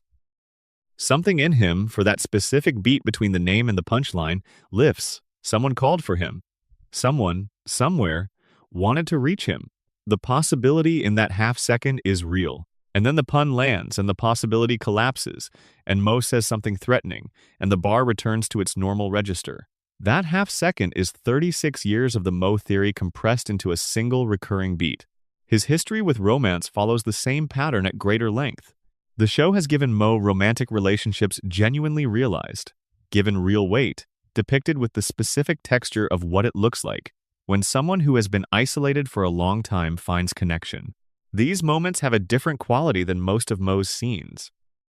Something in the performance Dan Castellaneta's voice work in these contexts, if you have listened carefully, is softer, less defended, operating from a register that the bar scene Mo does not typically access. He is in these moments someone who can receive being cared for, someone who can lower the guard that the bar requires him to maintain, and then the relationship ends. They always end. The circumstances vary. Sometimes the other person realizes who they are dealing with and retreats. Sometimes external events disrupt the arrangement. Sometimes the show simply resolves the arc with the efficiency of a story that knows where it is headed, but the outcome is consistent. Mo returns to the bar. The guard reassembles. The light stays on above the door. The pattern of ending is not accidental. The show is not simply maintaining Mo's status quo because it cannot be bothered to let him have a happy, romantic conclusion. The show understands that Mo's status quo is the story it is telling, that the unresolved longing is not a problem to be fixed, but the most honest account it has of what this particular person's life is. It would be easier and tidier and more conventionally satisfying to give Mo a relationship that lasts. The show does not do this.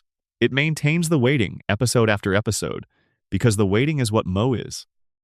His intelligence is consistently underestimated, and this is partly because the bar context undervalues it, and partly because Mo does not advertise it.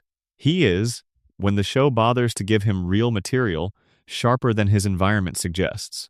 He has made observations about Springfield and its residents that are more diagnostically accurate than almost anything Homer manages. He has displayed, in contexts where the show allows him to engage with people who are genuinely struggling, a capacity for empathy that is not performed and is not incidental. The Crisis Hotline episode is the most direct evidence. Mo volunteers, discovers that he is extraordinarily good at it, that people in genuine distress respond to him in ways that trained professionals are not always able to achieve. He listens with the attention of someone who has spent decades on the other side of this dynamic, someone who knows what it is to need to be heard and not be heard, and the people who call him feel the attention, and it helps them. He goes back to the bar. He always goes back to the bar. The bar is the structure around which his days organize. Without it, Mo would have no shape to his time, no role to inhabit, no reason to be somewhere at a predictable hour. The bar is not just a livelihood, though it is that too. It is the scaffolding of a life that would have very little scaffolding without it. He knows this. When the show has threatened the bar's closure, his response has not been the response of a businessman worried about his income. It has been the response of a person facing the loss of the last organizing principle of their existence. He tends the bar, and he waits, and the phone rings, and sometimes it is the prank, and sometimes it is Homer wanting company, and sometimes, rarely and briefly, it is someone who actually needs him, and in those moments he is genuinely, surprisingly, completely present. And then the call ends, and the bar gets quiet, and the light stays on. Mo's tavern is open because Mo does not know how to close it.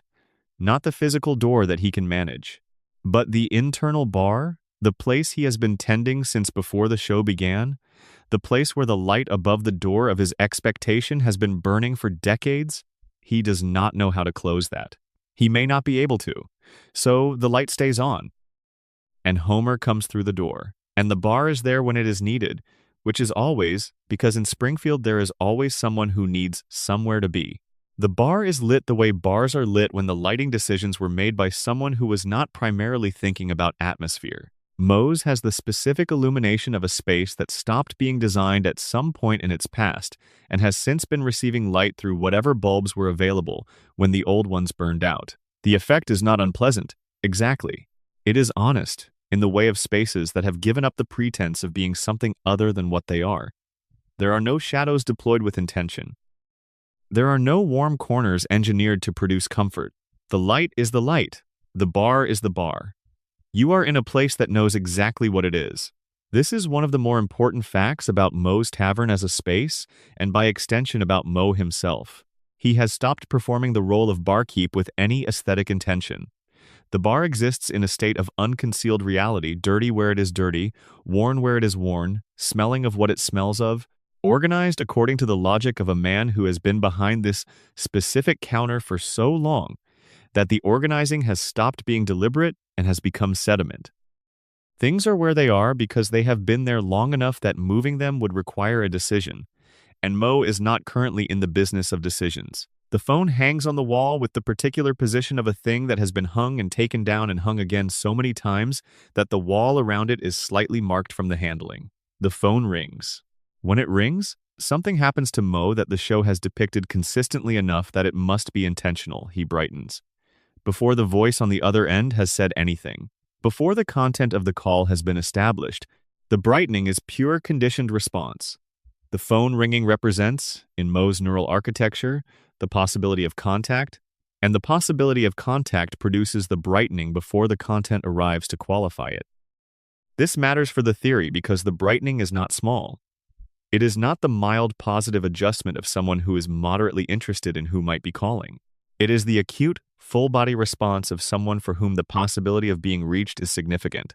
Moe is reached so rarely, in the ways that matter, that the phone ringing has retained an intensity that should, in a life of ordinary social density, have normalized by now. In a person with a normal volume of meaningful contact, the phone ringing is a phone ringing.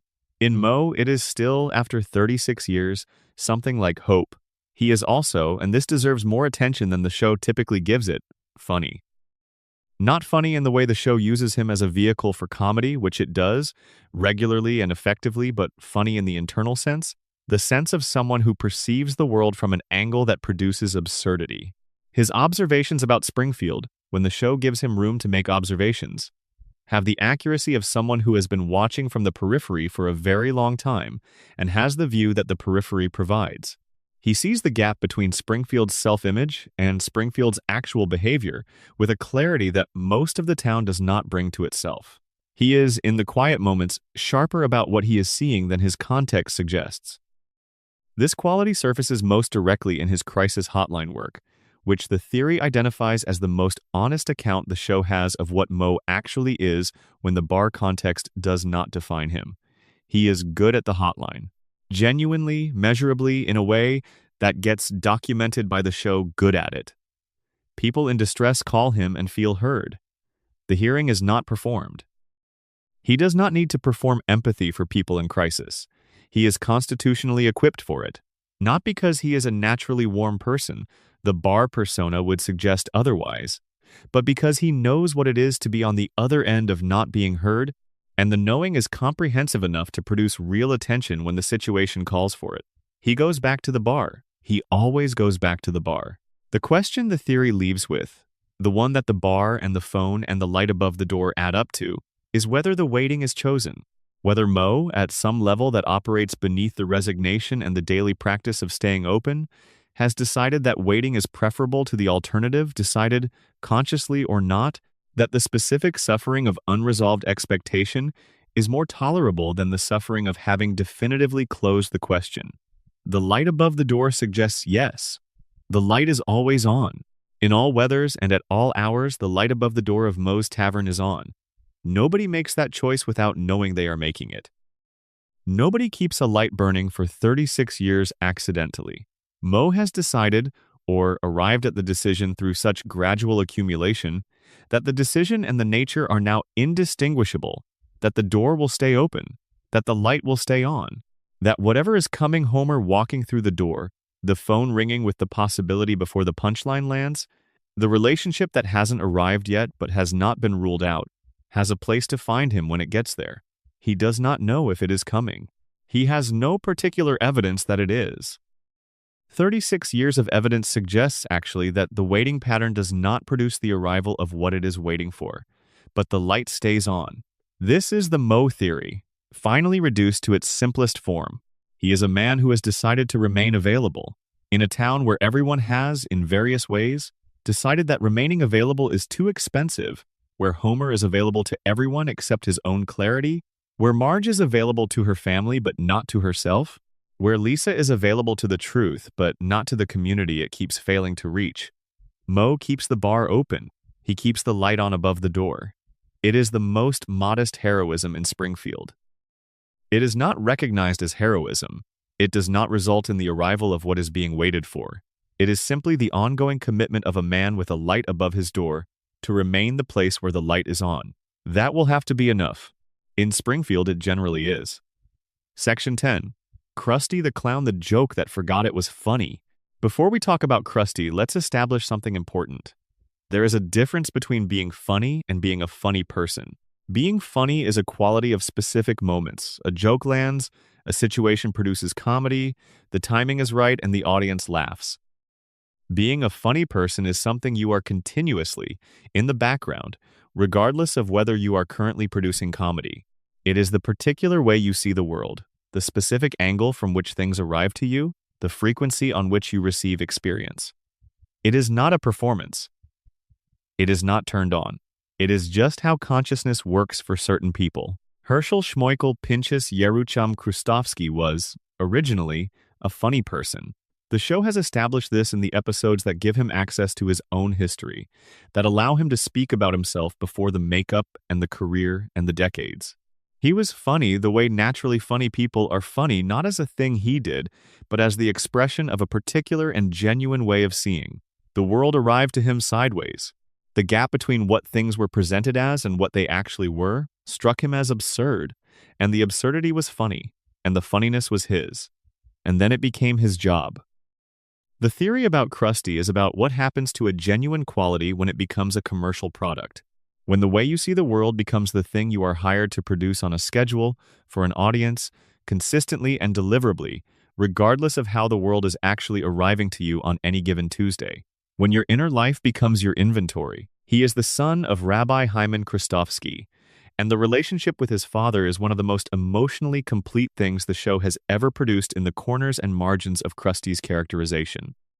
Rabbi Krustovsky was a man of genuine religious seriousness, a man whose understanding of what constitutes a worthy life was coherent and deeply felt, and that understanding did not have a category for a clown. The rabbinical tradition his father inhabited did not provide a framework for what Krusty was or what his particular gift meant. There was serious engagement with serious things, and there were other things, and clowning was among the other things. The father's disappointment was genuine. The show is careful about this. It does not make the rabbi a villain. His objections to his son's career came from real values, from a real understanding of what he believed mattered, from a love for his son that expressed itself as the wish that his son would inhabit a life that could be meaningfully evaluated by the standards that mattered to the father. He could not evaluate Krusty's life by those standards. And so Krusty's life existed, in his father's framework, as a kind of blank not condemned, because the father's values included a genuine generosity, but not comprehended, which is in some ways harder. And Krusty, who is his father's son in ways that neither of them would have acknowledged easily, has spent his career wondering, in the quiet spaces that the performance does not fill, whether his father was right. Not about the clowning being unworthy, about the question underneath the clowning, which is the question of whether a life built around making other people laugh at scheduled intervals for commercial compensation, using a gift that started as something genuine and private, is a life that has meaning in the way that meaning is supposed to work. He does not know the answer. The show has not given him one, and in the absence of the answer, he has done what people do when they are waiting for the answer to something that does not come. He has filled the space with other things.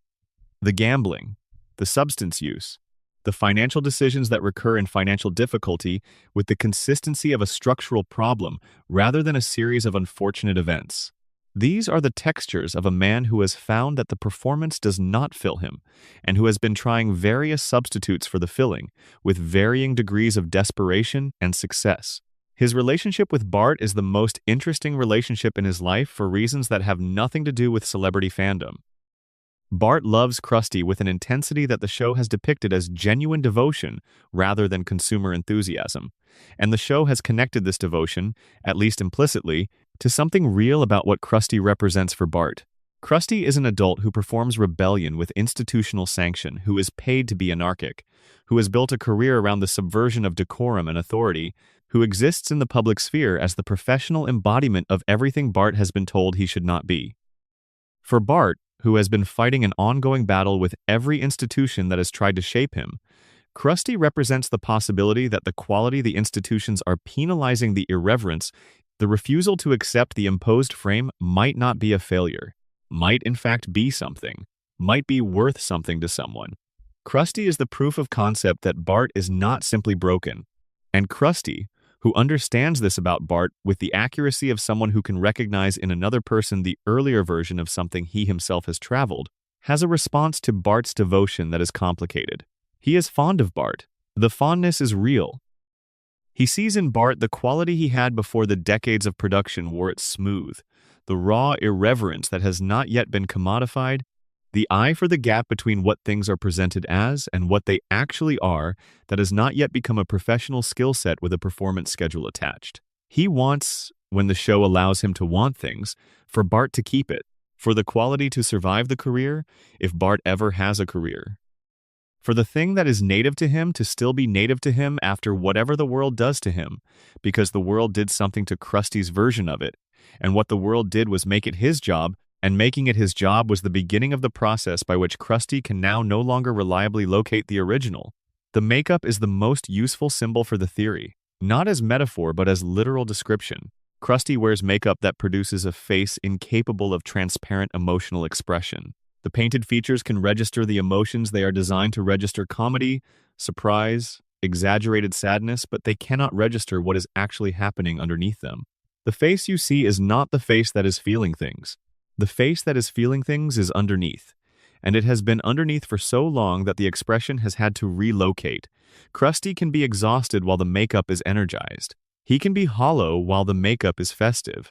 He can be in the specific pain of someone who has been performing so long that the performance has become their only available mode of being, while the painted face registers delight.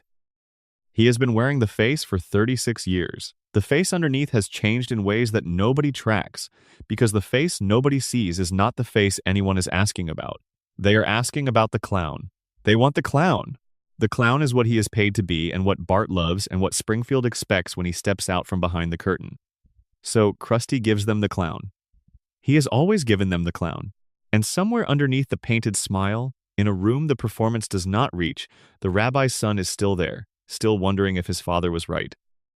Still looking for the framework that would make the whole enormous joke of his career hang together in a way that means something. Still looking. After 36 years of looking, the show has not found it for him. It does not find it. It just keeps showing you the clown, week after week, season after season, bringing down the house with a timing that has been refined over decades of practice, and in the gaps between the laughs, if you are very quiet and very attentive, you can almost hear what it sounds like to be funny for a living when the funniness has slowly become indistinguishable from the life it was supposed to be commenting on. There is a version of Krusty the Clown that exists between performances. It is not the version that appears on the Krusty the Clown show, which is a production with writers and a director and lighting designed to make the painted face look more vivid than it actually is. It is not the version that appears at personal appearances, or in the ads for the various commercial ventures that carry his name and image. It is the version that exists when no one is watching or when only one person is watching. The person who has watched for long enough to understand that the version without an audience is the more accurate one. Bart has watched. This is, perhaps, the most important thing about Bart's relationship with Krusty. He has seen the between performances Krusty with enough consistency to have a model of the gap, the distance between what the show produces and what is producing the show. He loves both versions, but the love for the between performances version has a different quality, more protective, more careful. The love that a person feels when they understand that the thing they care about is fragile in ways that the public image does not reveal.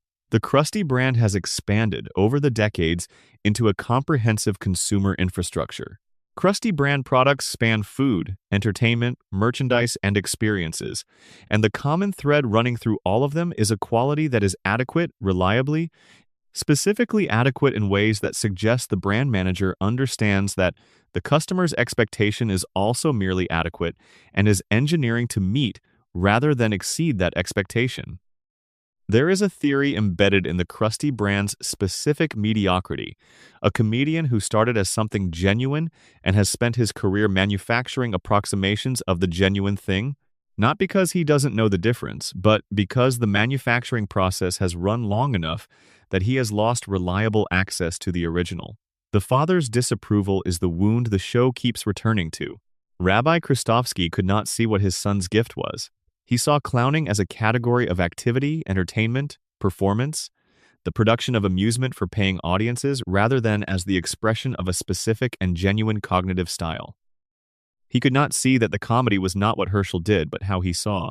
That the funniness was the first-person version of a mind that organized experience into absurdity as naturally as his father's mind organized experience into ethical inquiry.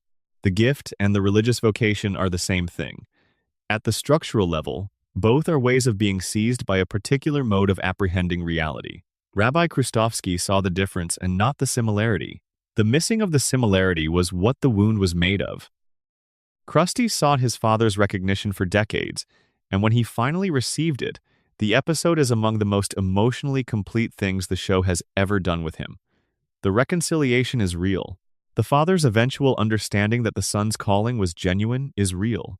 The relief of it in Krusty's face, or rather, in the face beneath the face, in the performance beneath the performance, is as visible as anything the show has produced.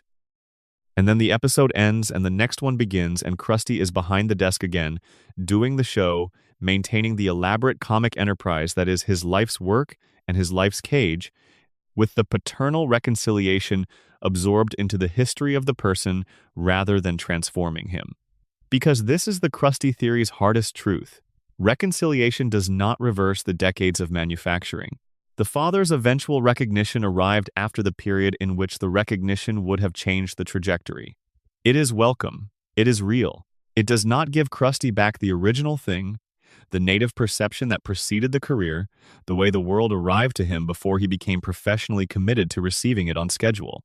What he has now is a career built on approximations of the original, maintained by the infrastructure of a brand that exists independently of his current ability to generate it, capable of producing adequate versions of the thing even when the original source is running dry. He is the brand is him. And the brand, which was once the expression of a genuine person, now has a life that runs parallel to that person present and performing whether or not Herschel Kristovsky is present and generating. He is looking for the framework his father's world provided. This is the final, simplest statement of the Krusty theory. The rabbi's world had a structure, obligation, meaning, evaluation, continuity. The work mattered in ways that were clear and could be articulated. The standards were external to the worker and therefore reliable. You did not have to generate the standard yourself. You only had to apply yourself to the pre-existing one. The framework held you. Krusty's world has no equivalent framework. Funniness is entirely relative, entirely internal, entirely dependent on the generator's ability to continue generating. There is no external standard that can tell him whether the current version of himself still has access to the original thing. There is only the audience's laughter, which can be produced by the brand even when the person behind the brand is hollow, which cannot therefore serve as reliable evidence about the person. He would like to know. He is not sure he will ever know. The makeup sits on the counter in the dressing room, waiting to be applied, and behind it is the face that was funny before funny was a job, looking at the mirror, not entirely sure what it sees. Section 11. Abe Simpson, the keeper of the wrong stories. He is in his chair. He is always in his chair. The chair at the Springfield retirement castle is Grandpa Simpson's primary location, the fixed point around which his remaining days organize themselves, the seat from which he tells the stories that the people around him either pretend to receive with more attention than they actually bring to them or do not pretend at all. He is there when Homer visits, which is not as often as either of them would prefer. He is there when Homer does not visit. He is there in the spaces between visits, which constitute most of his time, telling his stories to whoever is within earshot, or to no one in particular, or simply into the ambient air of the common room. Abraham Jebediah Simpson, Grandpa, the oldest generation of the family the show most closely follows, the connective tissue between the Springfield of the past and the Springfield of the present, the figure who was supposed to be the repository of the family's history and who turns out to have been, in certain crucial respects, the most effective agent of its destruction. The theory about Abe does not position him as a villain. The theory about Abe positions him as a man who made a series of choices, each one arising from a genuine human impulse, grief management, self-protection, practicality that aggregated across decades into something that functioned as cruelty without ever being cruel in intent. The most significant of these choices was the choice to tell Homer that Mona was dead. Mona Simpson vanished in the night when Homer was 6 years old, driven underground by Burns after the raid on the biological weapons facility. And Abe, left alone with a 6-year-old son and the knowledge of why his wife was gone, made a decision. He told Homer she was dead. He produced a grave. He manufactured a loss for his son that was categorically different from the loss Homer was actually experiencing, that converted an absence with a cause and a potential resolution into an absence with no cause and no resolution and no hope. Why did he do this? The show suggests several possibilities without committing to any one of them. Perhaps he believed that the true story your mother is alive, but is hiding from a billionaire, who will have her imprisoned if she surfaces, was too complicated and too frightening for a 6-year-old to process, that the clean grief of death was more manageable than the ongoing open wound of a living parent in permanent hiding. Perhaps he was afraid of what Homer might do with the truth, afraid that the boy would try to find her and create danger for her in the process. Perhaps he was protecting himself from the conversation he would have to have every day for the rest of Homer's childhood. Why isn't she coming back? When is she coming back? Can I see her? Does she know where we are? The grave ended the conversation. Grief is permanent. Death closes the question. And Abe, who was also grieving, who had lost a wife he loved to a cause she believed in, and a billionaire who did not forget, may have needed the closure of the lie as much as he thought Homer needed it. But the lie had consequences that Abe did not calculate, or calculated differently than they landed. Homer grew up believing he was the kind of son whose mother preferred death to raising. That is not what Homer consciously believed, because the story was death, and death is not a choice. But the feeling, the deep pre-rational feeling, is not always responsive to the story's stated mechanics. The feeling Homer had, somewhere beneath the understanding that she died, was the feeling of someone who was left. The feeling of someone whose mother chose to go. And that feeling, installed at 6 and never corrected, became the organizing emotional fact of his interior life. Abe also made the deal with Burns. This is the other crucial choice, the one that connected the family's destruction to the family's survival in a way that is, when you trace the full shape of it, nearly perfect in its horrible irony. Burns had done something the show is vague about the specifics that Grandpa had witnessed or discovered. In exchange for Grandpa's silence, Burns guaranteed Homer employment at the plant. Protected, permanent, consequence-free employment, regardless of performance. Homer would always have a job. The plant would always be there for him. The deal was struck, and the silence was maintained, and Homer grew up and went to work for the man who had destroyed his family. And Abe watched this happen and said nothing, because the deal required nothing. He told stories. This is what the theory identifies as Abe's defining characteristic and his defining defense mechanism. Abe Simpson tells stories. He has an enormous number of them, about an enormous number of things, from an enormous span of time. The stories are often inaccurate. They are sometimes internally contradictory. They wander. They incorporate elements from different decades as though the decades are interchangeable. They concern events that are becoming, with each retelling, harder to verify and easier to doubt. The stories are the substitute for the truth he chose not to tell, for the conversations he chose not to have, for the accounting of what he did and why he did it, that no one in his family has ever demanded of him, and that he has therefore never had to provide. He tells the wrong stories, the stories that fill time without filling the actual space, that give the impression of communication without achieving it, that provide the texture of a grandfather's wisdom, without the substance of a father's honesty. He loved Homer. The love is real, and the show has depicted it with enough care to make that clear. But love did not prevent the choices that shaped Homer's life into what it became. Love did not stop the lie about Mona. Love did not prevent the deal with Burns. Love did not produce, Across all the years of Homer's childhood and adulthood, the one conversation that might have changed things, the conversation that started with the truth about what happened the night Mona disappeared. He sits in his chair and tells the wrong stories, and Homer visits occasionally, and they do not have the real conversation. And the real conversation becomes, with each year that passes, more historical and therefore more irrecoverable.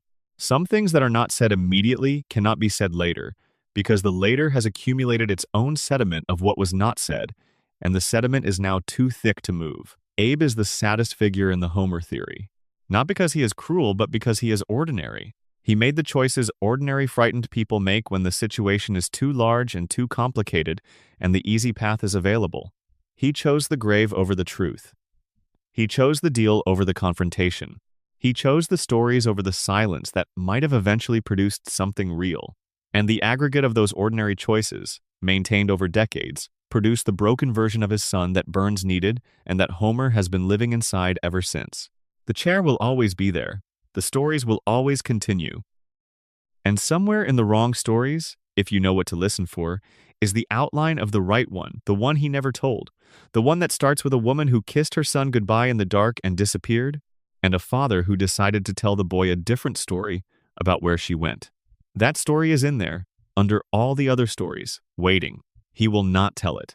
He is too old now for the telling to fix anything, and too accustomed to the lie to survive its end. So he tells the wrong stories. He has always told the wrong stories. And the chair receives them, and the common room receives them, and the gaps in the receiving pass without anyone naming what is missing. He was a different man in the war. The show has given us glimpses of the wartime Abe, young, physically capable, embedded in the camaraderie of men who were doing something together that required them to be fully present and fully alive to each other. He was part of something, not just organizationally, not just as a member of a unit, but in the more interior sense of being located within a common purpose, of having his individual existence organized around a shared project that was larger than any individual. He was Abe Simpson in the war, but the Abe Simpson in the war was a person with a clear function and a clear place and a clear reason for every decision about where to be and what to do. He came home from that to the ordinary difficulty of being a civilian in a country that was industrializing and changing, and not always accommodating to the specific shape of the men who had spent themselves on its behalf. The show does not spend much time on this transition, but the theory attends to it because the transition is where the configuration begins. The configuration of the man who would become Homer's father, who would make the choices he made, who would tend the lie about Mona and maintain the deal with Burns, and sit in the chair in the retirement castle telling the wrong stories. Abe was not equipped for peace in the way he was equipped for war. This is not unusual. A generation of men came back from the wars of the 20th century and found that the skills the war required had few civilian applications, that the bonds the war produced had no peacetime equivalent, that the clarity of purpose the war provided was not reproducible in ordinary domestic life, in a town organized around the ordinary activities of ordinary people. The adjustment was, for many of them, incomplete. They carried the war into the peace without any very good mechanism for setting it down. Abe carried it into a marriage with Mona, who was a different kind of person, entirely politically engaged, morally urgent, organized around the changes she believed needed to be made in the world rather than around the world as it currently was. The marriage between them is, when the show gives it room, one of the more interesting, unexplored territories in the Simpsons universe. A veteran accustomed to institutional structures and a woman constitutionally opposed to the institutional structures that had produced the things she was protesting. What held them together is not entirely clear, and the show has not examined it closely. But that they held together long enough to produce Homer is documented, and the hold was real enough that Abe's version of what happened to Mona, the management of the loss, the grave, the story carries the weight of genuine grief rather than administrative convenience. He loved her. The theory holds this as important. He made the choice to tell Homer she was dead, and he made the deal with Burns, and he told the wrong stories for the rest of his life, and all of this was done by a man who loved his wife and his son, and who made the choices he made out of what felt, from the inside, like the best available management of an impossible situation. The impossibility is the key word. Abe was managing an impossible situation. He was alone with a 6-year-old child in a town where the woman he loved was a federal fugitive, where the man who had made her a fugitive ran the primary employer, where the economic reality of his family's survival was entangled with the institutional reality of his family's destruction. There was no clean solution available. There was no path that did not require him to manage something, to accept some arrangement of things that would, in a better world, be unacceptable. He managed what he could manage and suppressed what he could not manage and kept going, which is what people in impossible situations usually do. The stories are the management. When you cannot tell the true story, when the true story would require you to undo the choices you made, and there is no undoing available, when the true story would implicate you in ways that the relationship you are trying to maintain cannot absorb you, tell other stories. You tell the stories that fill the same amount of air, that occupy the same conversational space, that give the impression of a person who is communicating without producing the actual communication. Abe tells war stories and Springfield stories and stories of dubious accuracy about historical figures he may or may not have encountered, and all of these stories are doing the work of keeping the real story from the center of attention, where it would be uncomfortable for everyone, including Abe. He knows this. The theory positions Abe as not unaware of what the stories are for. He is not lost in his own fictions. He knows the true story.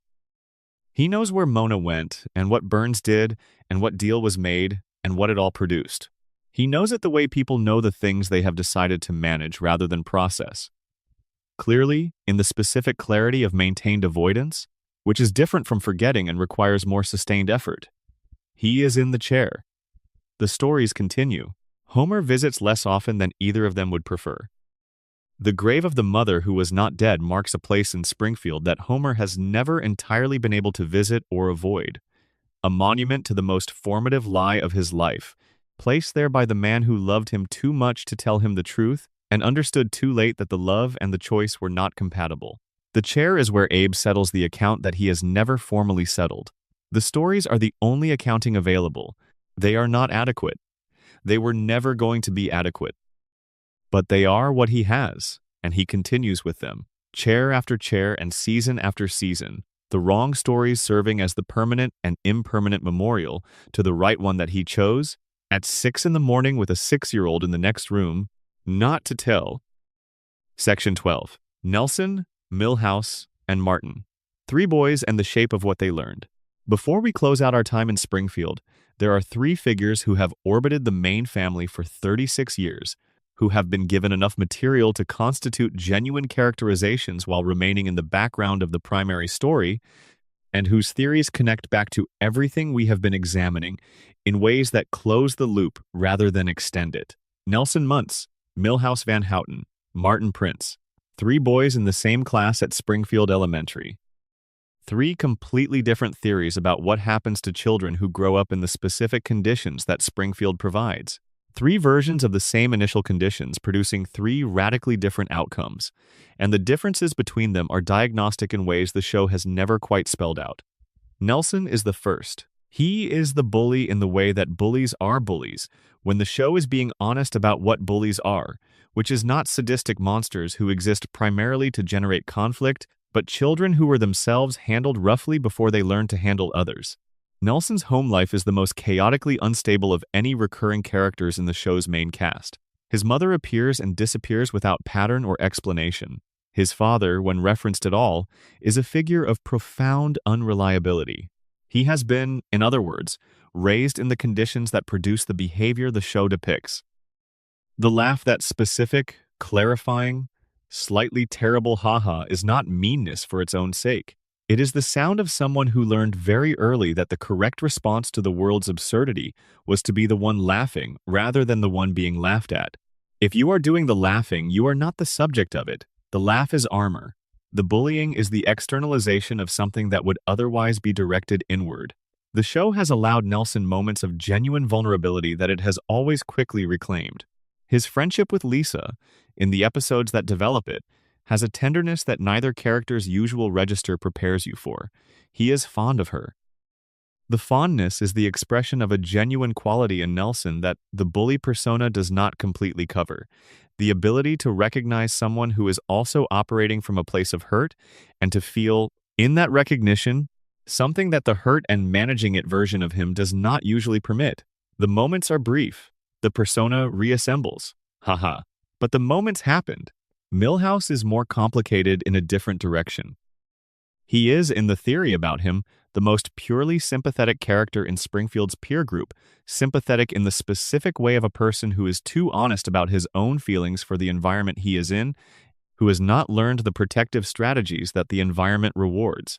He loves Bart with a consistency and a completeness that Bart does not reciprocate, and he knows this, and he loves Bart anyway, and the show has documented this with a fidelity that occasionally breaks through the comedy framing into something that is genuinely uncomfortable to watch.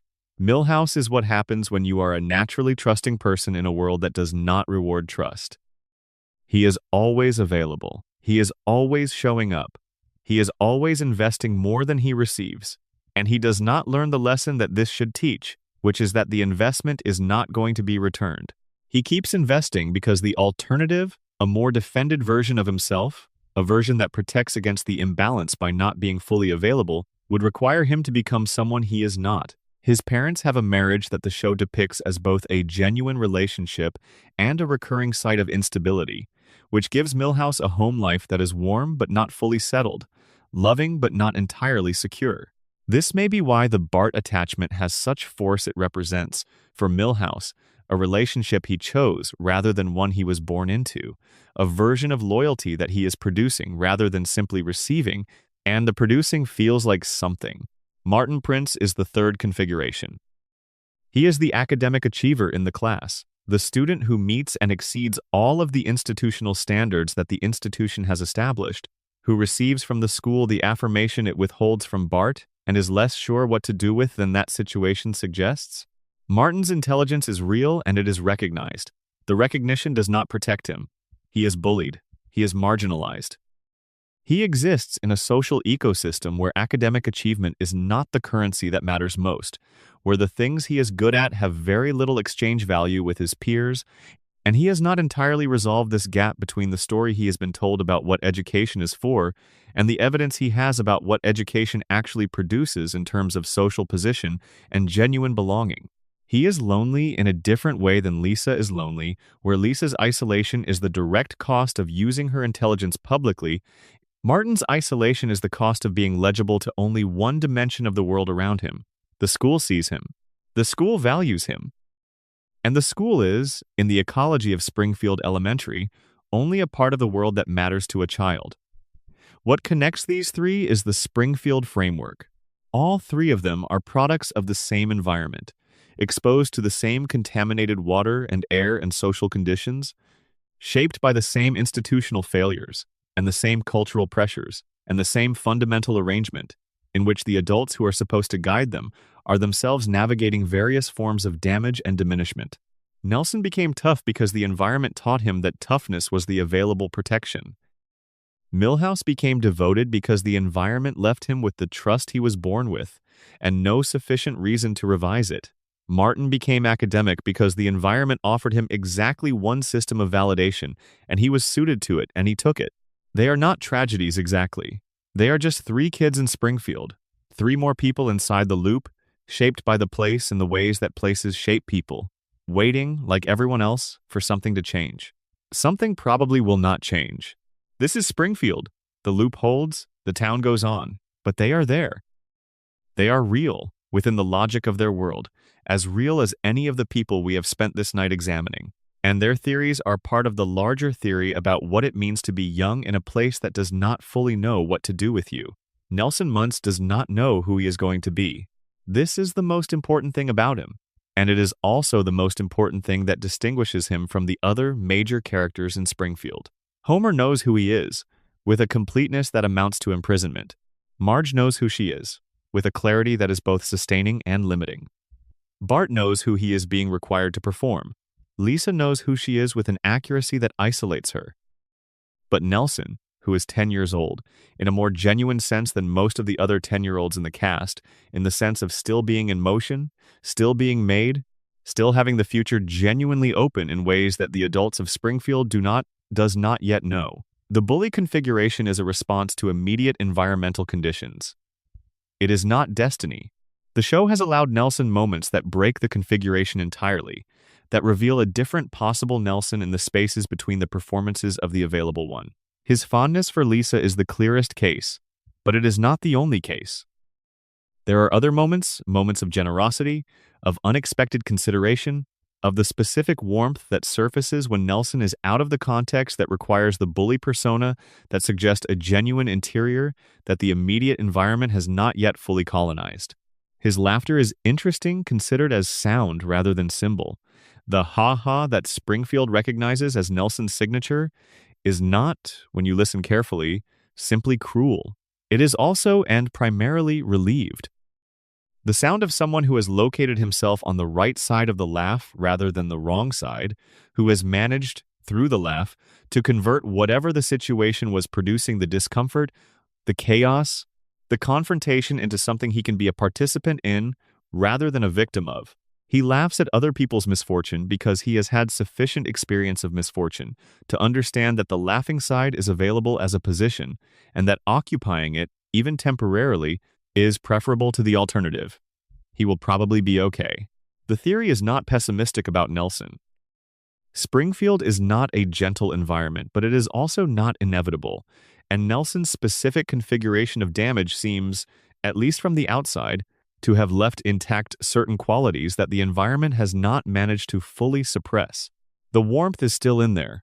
The capacity for genuine connection is still in there. Whether the environment will eventually suppress these things entirely is the open question.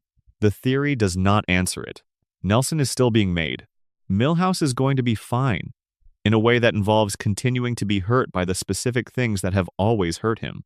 This is not a pessimistic statement either, though it sounds like one. Milhouse's particular vulnerability, his availability, his complete investment, his inability to protect himself through reduced engagement is not going to resolve into something more defended. He is not going to learn the lesson that Bart's asymmetric reciprocation should teach him. He is going to continue being the person who loves more than he is loved, who shows up more reliably than he is shown up for, who extends the benefit of the doubt past the point where the doubt has been definitively removed. And he is going to be fine. Not because the vulnerability will stop costing him, it will keep costing him. It has always cost him, but because the vulnerability is also, from the other direction, the quality that makes him genuinely capable of love. The people in Milhouse's life who receive his complete availability receive something real. Something that most people in Springfield are too defended or too damaged to give. The cost of that giving is the asymmetry. The receiving of it is the thing that makes Milhouse matter to the people who matter to him. He will love Bart, imperfectly and incompletely reciprocated, for as long as the show continues. He will be hurt. He will come back.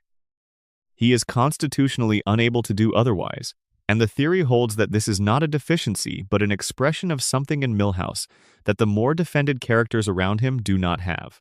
He is porous to love. The porousness lets the hurt in. It also lets the love in. The same quality produces both. Martin Prince is the character the theory has most difficulty being optimistic about, and the difficulty is not about his intelligence or his academic achievement or any of the surface features of his characterization. It is about the specific loneliness of being valued for exactly one thing in a world that values many things, and about what it does to a person over time to be legible only in the dimension that the institution can measure. He is brilliant. This is real, and the show depicts it with respect for what genuine intellectual ability looks and feels like from the inside, not as precociousness or as the affectation of someone performing intelligence, but as an actual cognitive style, a way of being in the world that produces different responses to the same stimuli than the responses most people produce. He sees things. The seeing is fast and thorough and frequently accurate. The seeing does not make him belong. Intelligence is not, in the ecology of Springfield Elementary, a social currency. It is an institutional currency, valued by teachers and graded assessments and the official records of the school. Outside those contexts, it does not translate. He has optimized for the one system that recognizes him and found that the optimization does not extend past the system's boundaries. The theory holds that Martin is the character who most clearly shows the gap between institutional success and actual flourishing. He succeeds within every framework the institution provides. He fails, continuously and visibly, within the social frameworks that the institution does not govern. The gap between those two registers is where his loneliness lives. He is celebrated in the principal's office and invisible in the cafeteria. He is recognized in the classroom and excluded on the playground. The school's framework for success has given him everything the school can give and nothing that would help with the rest. He is 10 years old. Springfield is making him, the way it is making all of them. What it is making him into is not entirely clear. The institutional success may, in the world outside Springfield Elementary, eventually find its context. The world has many more systems than the one his school provides, and some of them value what Martin has. The social isolation may ease in those other contexts, or may not. The loneliness may be a current condition that the future resolves, or it may be structural, the kind that follows a person because it is in them now rather than in the environment. The theory does not know. The show does not know. Martin is still being made. So are Nelson and Milhouse. So, in a sense, is everyone in Springfield, though most of them have been made for long enough that the making is not currently visible as a process. The three boys in the back of the class. Three different configurations of the same childhood. Three different answers to the question that Springfield keeps posing to every child who grows up in it. Who are you going to be in a place that does not particularly care about your answer? Nelson laughs. Milhouse loves. Martin understands. They will be fine. They will be hurt. The loop holds. Springfield continues. Closing. Springfield, forever. We have spent a long time in Springfield tonight. We have been in the kitchen with Marge while she made breakfast in the blue pre-dawn quiet that precedes the family's morning. We have been in the bar with Mo while the light above the door burned its small promise to anyone who happened to be looking. We have been in Lisa's room while the saxophone said the things that words were not permitted to say. We have been in the mansion on the hill with Burns while the weekly treatment kept the diseases in their careful, terrible equilibrium and Smithers organized tomorrow's schedule in the next room. We have been in the school with Skinner, with Tamzarian, with both of them simultaneously while he navigated the ordinary requirements of running an institution in a name that was not originally his. We have been with Bart on his skateboard, and with Maggie in her watching silence, and with Ned in his too-clean house, praying to a God who answers Homer. And what we found, moving through all of these lives, is not a conspiracy. It is not a hidden message or a secret code or a pattern the writers planted and expected no one to find. It is something both simpler and more durable than any of those things. We found people who are trying. Homer is trying in his particular damaged and foggy way to be the father and husband his circumstances never quite prepared him for. Marge is trying to hold something together that requires more from her than should reasonably be required from any one person. Bart is trying to find the version of himself that the world will receive without immediately attempting to correct. Lisa is trying to be honest in an environment organized around comfortable dishonesty. Maggie is trying, though. Trying is perhaps not the right word. Perhaps managing is closer to exist in her fullest form in a world that is not configured to see it.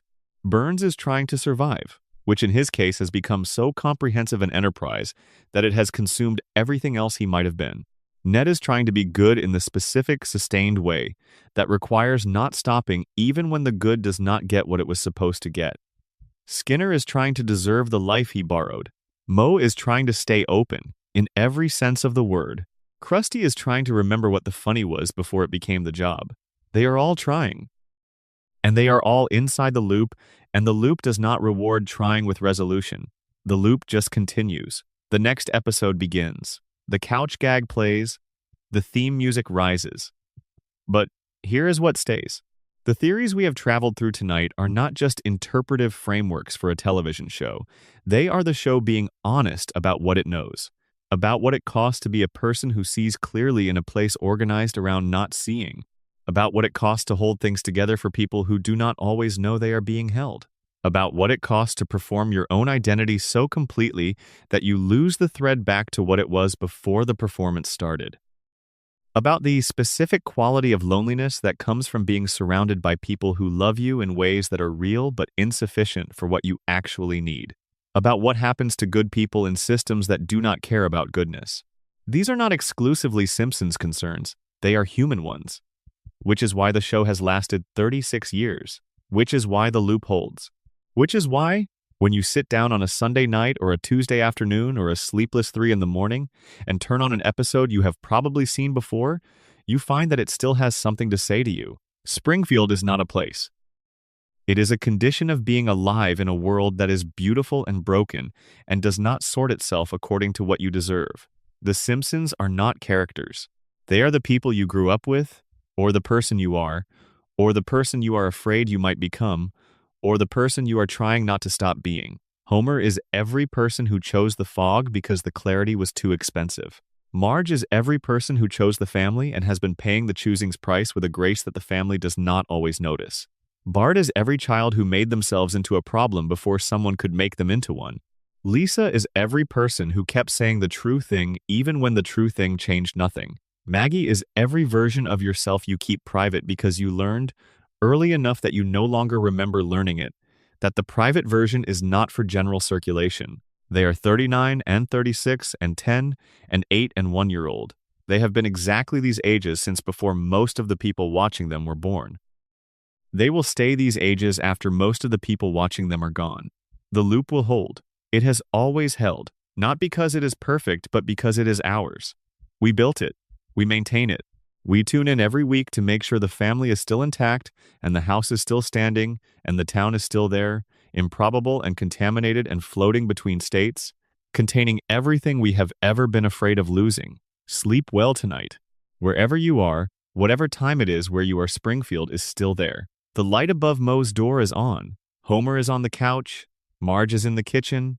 The saxophone is somewhere in the house, waiting to be played. The family is fine. The family is always fine. The story is not over. It never will be. End of script. There is something that happens when a television show runs long enough. It stops being a show about the characters it depicts and starts being a document of the audience that has watched those characters across the years. The Simpsons has been running for 36 years, which means that the people watching it tonight right now, in this particular hour, in whatever arrangement of darkness and quiet they have created for themselves, are not the same people who watched the first episode. They may literally be the same biological individuals, the 40-year-olds who remember watching as children in 1989. But they are not the same people. They have been made by the intervening years in ways they could not have anticipated from the vantage point of the first couch. And the show, which has been ongoing through all of that making, has been part of what made them. This is the thing about The Simpsons that is not about theories or fan frameworks or the accumulated internal logic of Springfield's mythology. It is simply about time, about what it means to watch the same family for long enough that the family has become part of the vocabulary of your own life. The way Homer appears when you make a bad decision, not as a judgment but as a recognition you have done the specific kind of thing that Homer does, the thing that seemed fine at the time and is visibly a mistake in retrospect. The way Marge appears when you are holding things together and no one is noticing the holding. The way Lisa appears when you are right and it is not changing anything and you are going to keep saying it anyway. The characters are not just characters. They are the accessible forms of experiences that are otherwise difficult to discuss directly. Homer is what it looks like when damage produces resilience through the wrong channels. Marge is what it looks like when love becomes labor without losing the quality of love. Bart is what it looks like when institutions fail the people they are supposed to serve, and the people shape themselves to the failure rather than the other way around. Lisa is what it looks like when you cannot stop seeing clearly in a world that is organized around comfortable blur. These are not television situations. They are life situations, recognizable to anyone who has been a person for long enough. The show has been depicting them for 36 years and will apparently continue for as long as the loop holds, for as long as the audience returns to check that the family is intact, for as long as the specific comfort of The Simpsons' consistency, their permanent ages, their permanent house, their permanent arrangement around each other continues to be the thing that people need at the end of particular kinds of days. We have spent tonight in the company of people who were built by their situations, who have been shaped by forces they did not choose and cannot fully see, who are doing the best that those shapes allow them to do. We have found, in every case, that the best is genuinely not enough for what the characters deserve, not enough for what the situations require, not enough to fix the things that need fixing, or resolve the things that have been left unresolved. The show has been honest about this throughout. the loop does not resolve. Springfield does not improve in the ways that the show keeps identifying that it needs to improve. The family is intact but not well, functional but not flourishing, together but not entirely known to each other in the ways that together usually promises. And yet, there is something in the continued watching that is not, or not only, about the comedy or the theories or the intellectual pleasure of the framework. There is something in sitting with these people, in returning to them across the years, in knowing where Homer will be when you turn on the television, and knowing that Marge will be in the kitchen, and that the children will be at their approximate ages, and that the house will be yellow and that Moe's light will be on. There is something in the reliability of all that which the theories do not quite capture. Home is not the place where everything is fine. Home is the place where things are specifically, recognizably, accountably not fine, in ways you have learned to navigate, in the company of people who are also navigating them. Springfield is that. It is not a utopia. It is not a model. It is a home, in the only sense that homes are real. The place that keeps being there, that has your name in it, that receives you when you come back even though you have been away. The Simpson family will be there tomorrow. Homer will be on the couch. The donut will be on the counter. Marge will have gotten up before anyone else and made something out of the morning that the morning would not have produced on its own. Lisa will have the saxophone in reach, and the argument still forming, and the certainty that the argument matters even when nothing changes. Bart will be at the edge of something and pulling back and then going anyway. Maggie will be watching. They are 39 and 36 and 10 and 8 and 1-year-old. They will stay these ages. The world outside the yellow house will change. It has changed. It is changing. It will continue to change in ways that the people watching the show are already navigating with the resources they have. But inside the loop, the family will be exactly who they are today. The ages will hold. The house will hold. The love, imperfect and costly and real, will hold. Go to sleep. The theories will be there when you wake up. Springfield will be there. The family will have spent the night exactly as they spend every night in the specific arrangement of closeness and distance and need and provision that constitutes their life together, and when the morning comes, they will do it again. The episode will begin. Homer will do something irreversible and recover from it. Marge will hold it together. Bart will be exactly who the world made him and push back against being who the world made him at the same time. Lisa will say the true thing and it will land nowhere, and she will say it again. Maggie will watch. The couch gag will play. The theme music will rise. You know this music. You have known it for as long as you have known most of the things you know. It is part of the particular furniture of your interior, installed during whatever years of your life the show first occupied, and it has been there since then.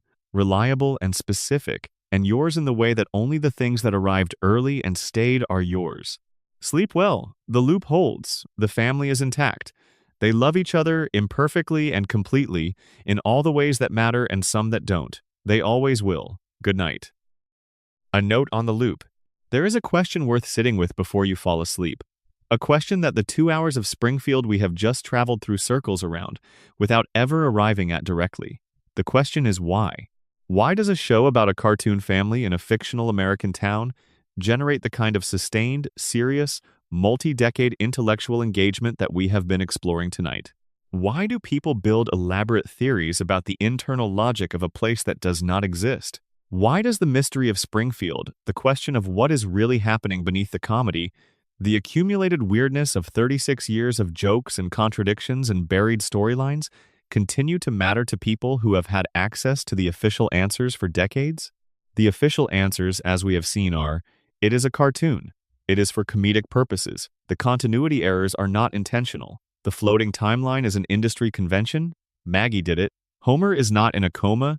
Springfield is designed to be universally relatable rather than geographically specific. These answers are all accurate.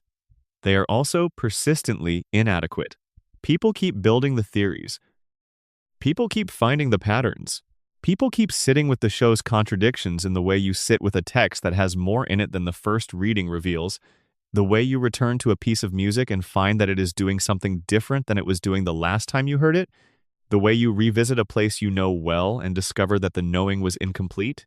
The Simpsons is that kind of object.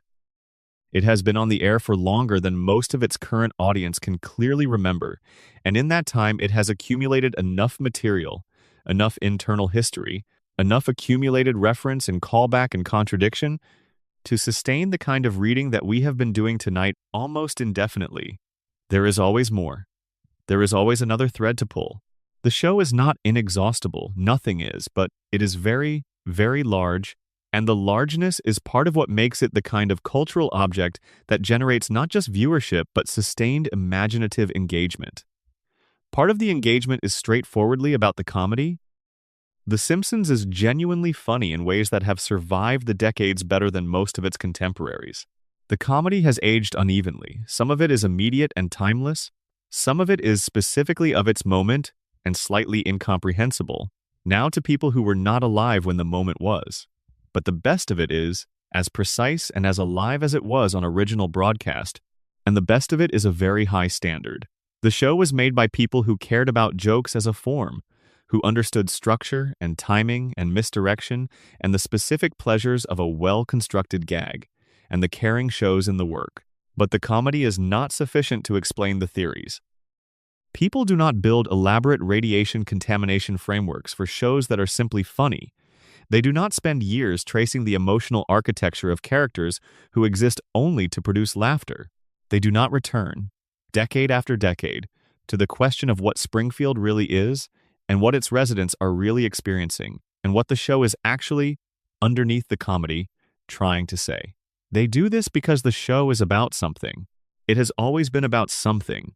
It is about the family, the specific American family of the second half of the 20th century, the family organized around the father's employment and the mother's domestic labor and the children's education, the family that was supposed to represent the default American life and that the show has been carefully, lovingly, unflinchingly depicting as a site of considerable pressure and considerable damage and considerable love and considerable persistence. It is about that family in that town in that economic arrangement, and about what all of those conditions do to the people inside them over time. This is not a cartoon premise. This is a premise that happens to have been delivered in cartoon form, with yellow skin and 4 fingers and a floating timeline, and the particular conventions of the animated format. The delivery system is not the content. The content is the family. The content is the town.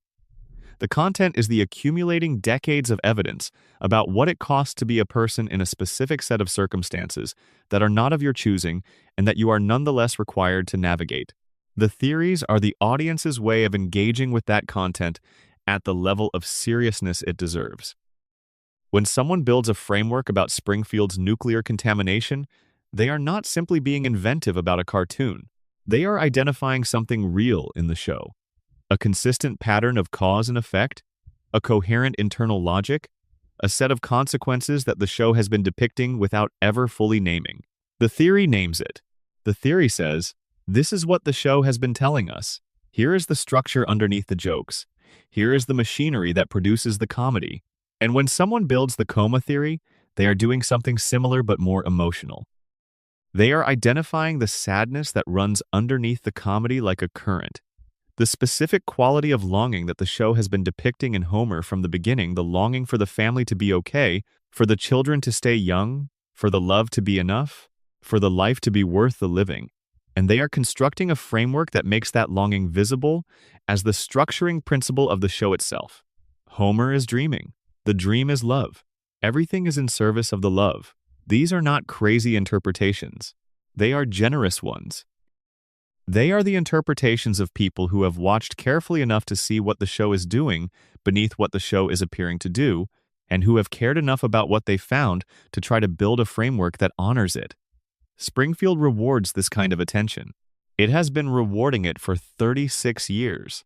It will go on, rewarding it for however many years the loop continues to hold, for however many Sunday nights the family assembles on the couch, and the credits roll, and the theme music rises, and the audience settles in for another 30 minutes in the town that does not age.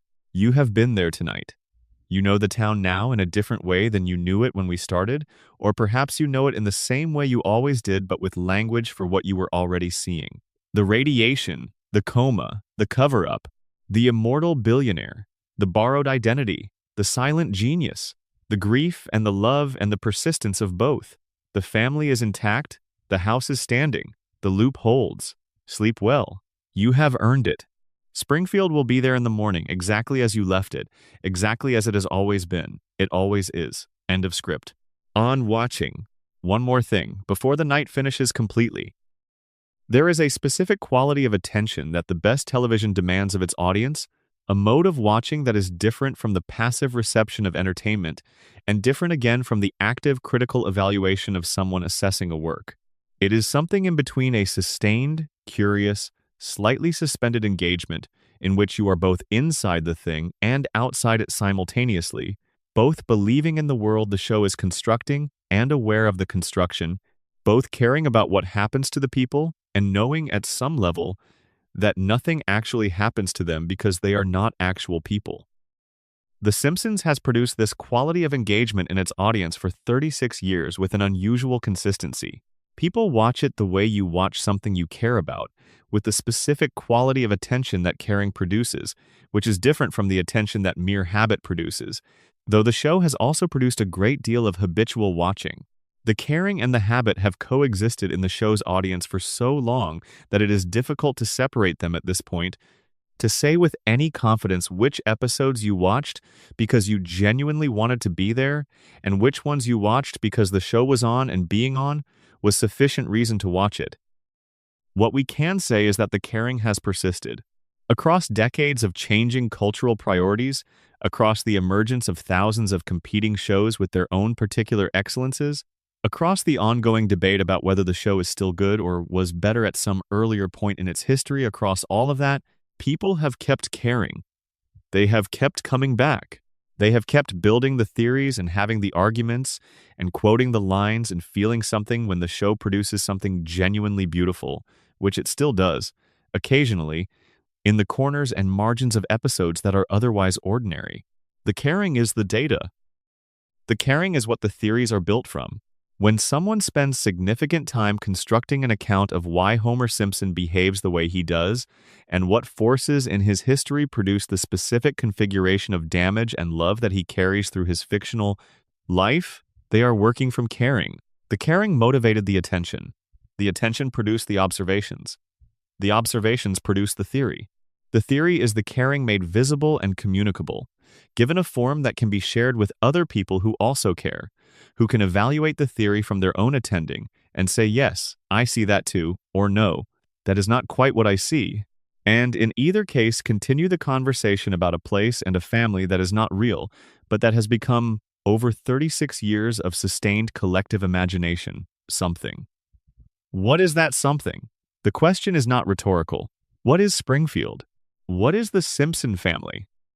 What does it mean that millions of people in many countries have spent significant portions of their conscious lives in the company of these characters, in this town, and have come away with something that functions like knowledge of a place, like experience of a family, like the particular intimacy that comes from sustained familiarity with the same people across many years? It means perhaps that fiction is more than entertainment, that the sustained, imaginative inhabiting of a fictional world, done with sufficient attention and sufficient care over sufficient time, produces a kind of relationship that is not merely pretend.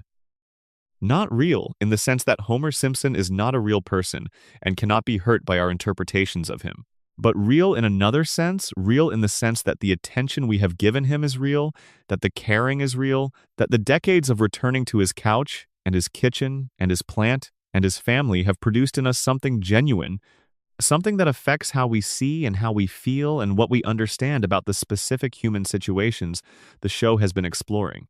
You have been paying this attention tonight. You are part of this. You have been in Springfield, with the family, for this stretch of hours. And the Springfield you are leaving is not quite the same Springfield you entered, because you have been looking at it with the kind of care that changes what you see. Take that with you. The theories, the details, the patterns, the specific and particular love that the show has been encoding in every episode, the love that the coma theory names and the radiation theory illuminates, and the Burns and Mona theory traces through 3 generations of consequences. The love that Marge practices in the kitchen and that Homer stumbles toward in the living room, and that Lisa carries in the saxophone, and that Bart performs against while also being constituted by it, and that Maggie receives and holds and watches with those enormous knowing eyes. Take that with you into the dark. Sleep well. You have been somewhere real tonight, in the only sense that matters. The loop holds, the family is there. The light above Mo's door is on. Good night.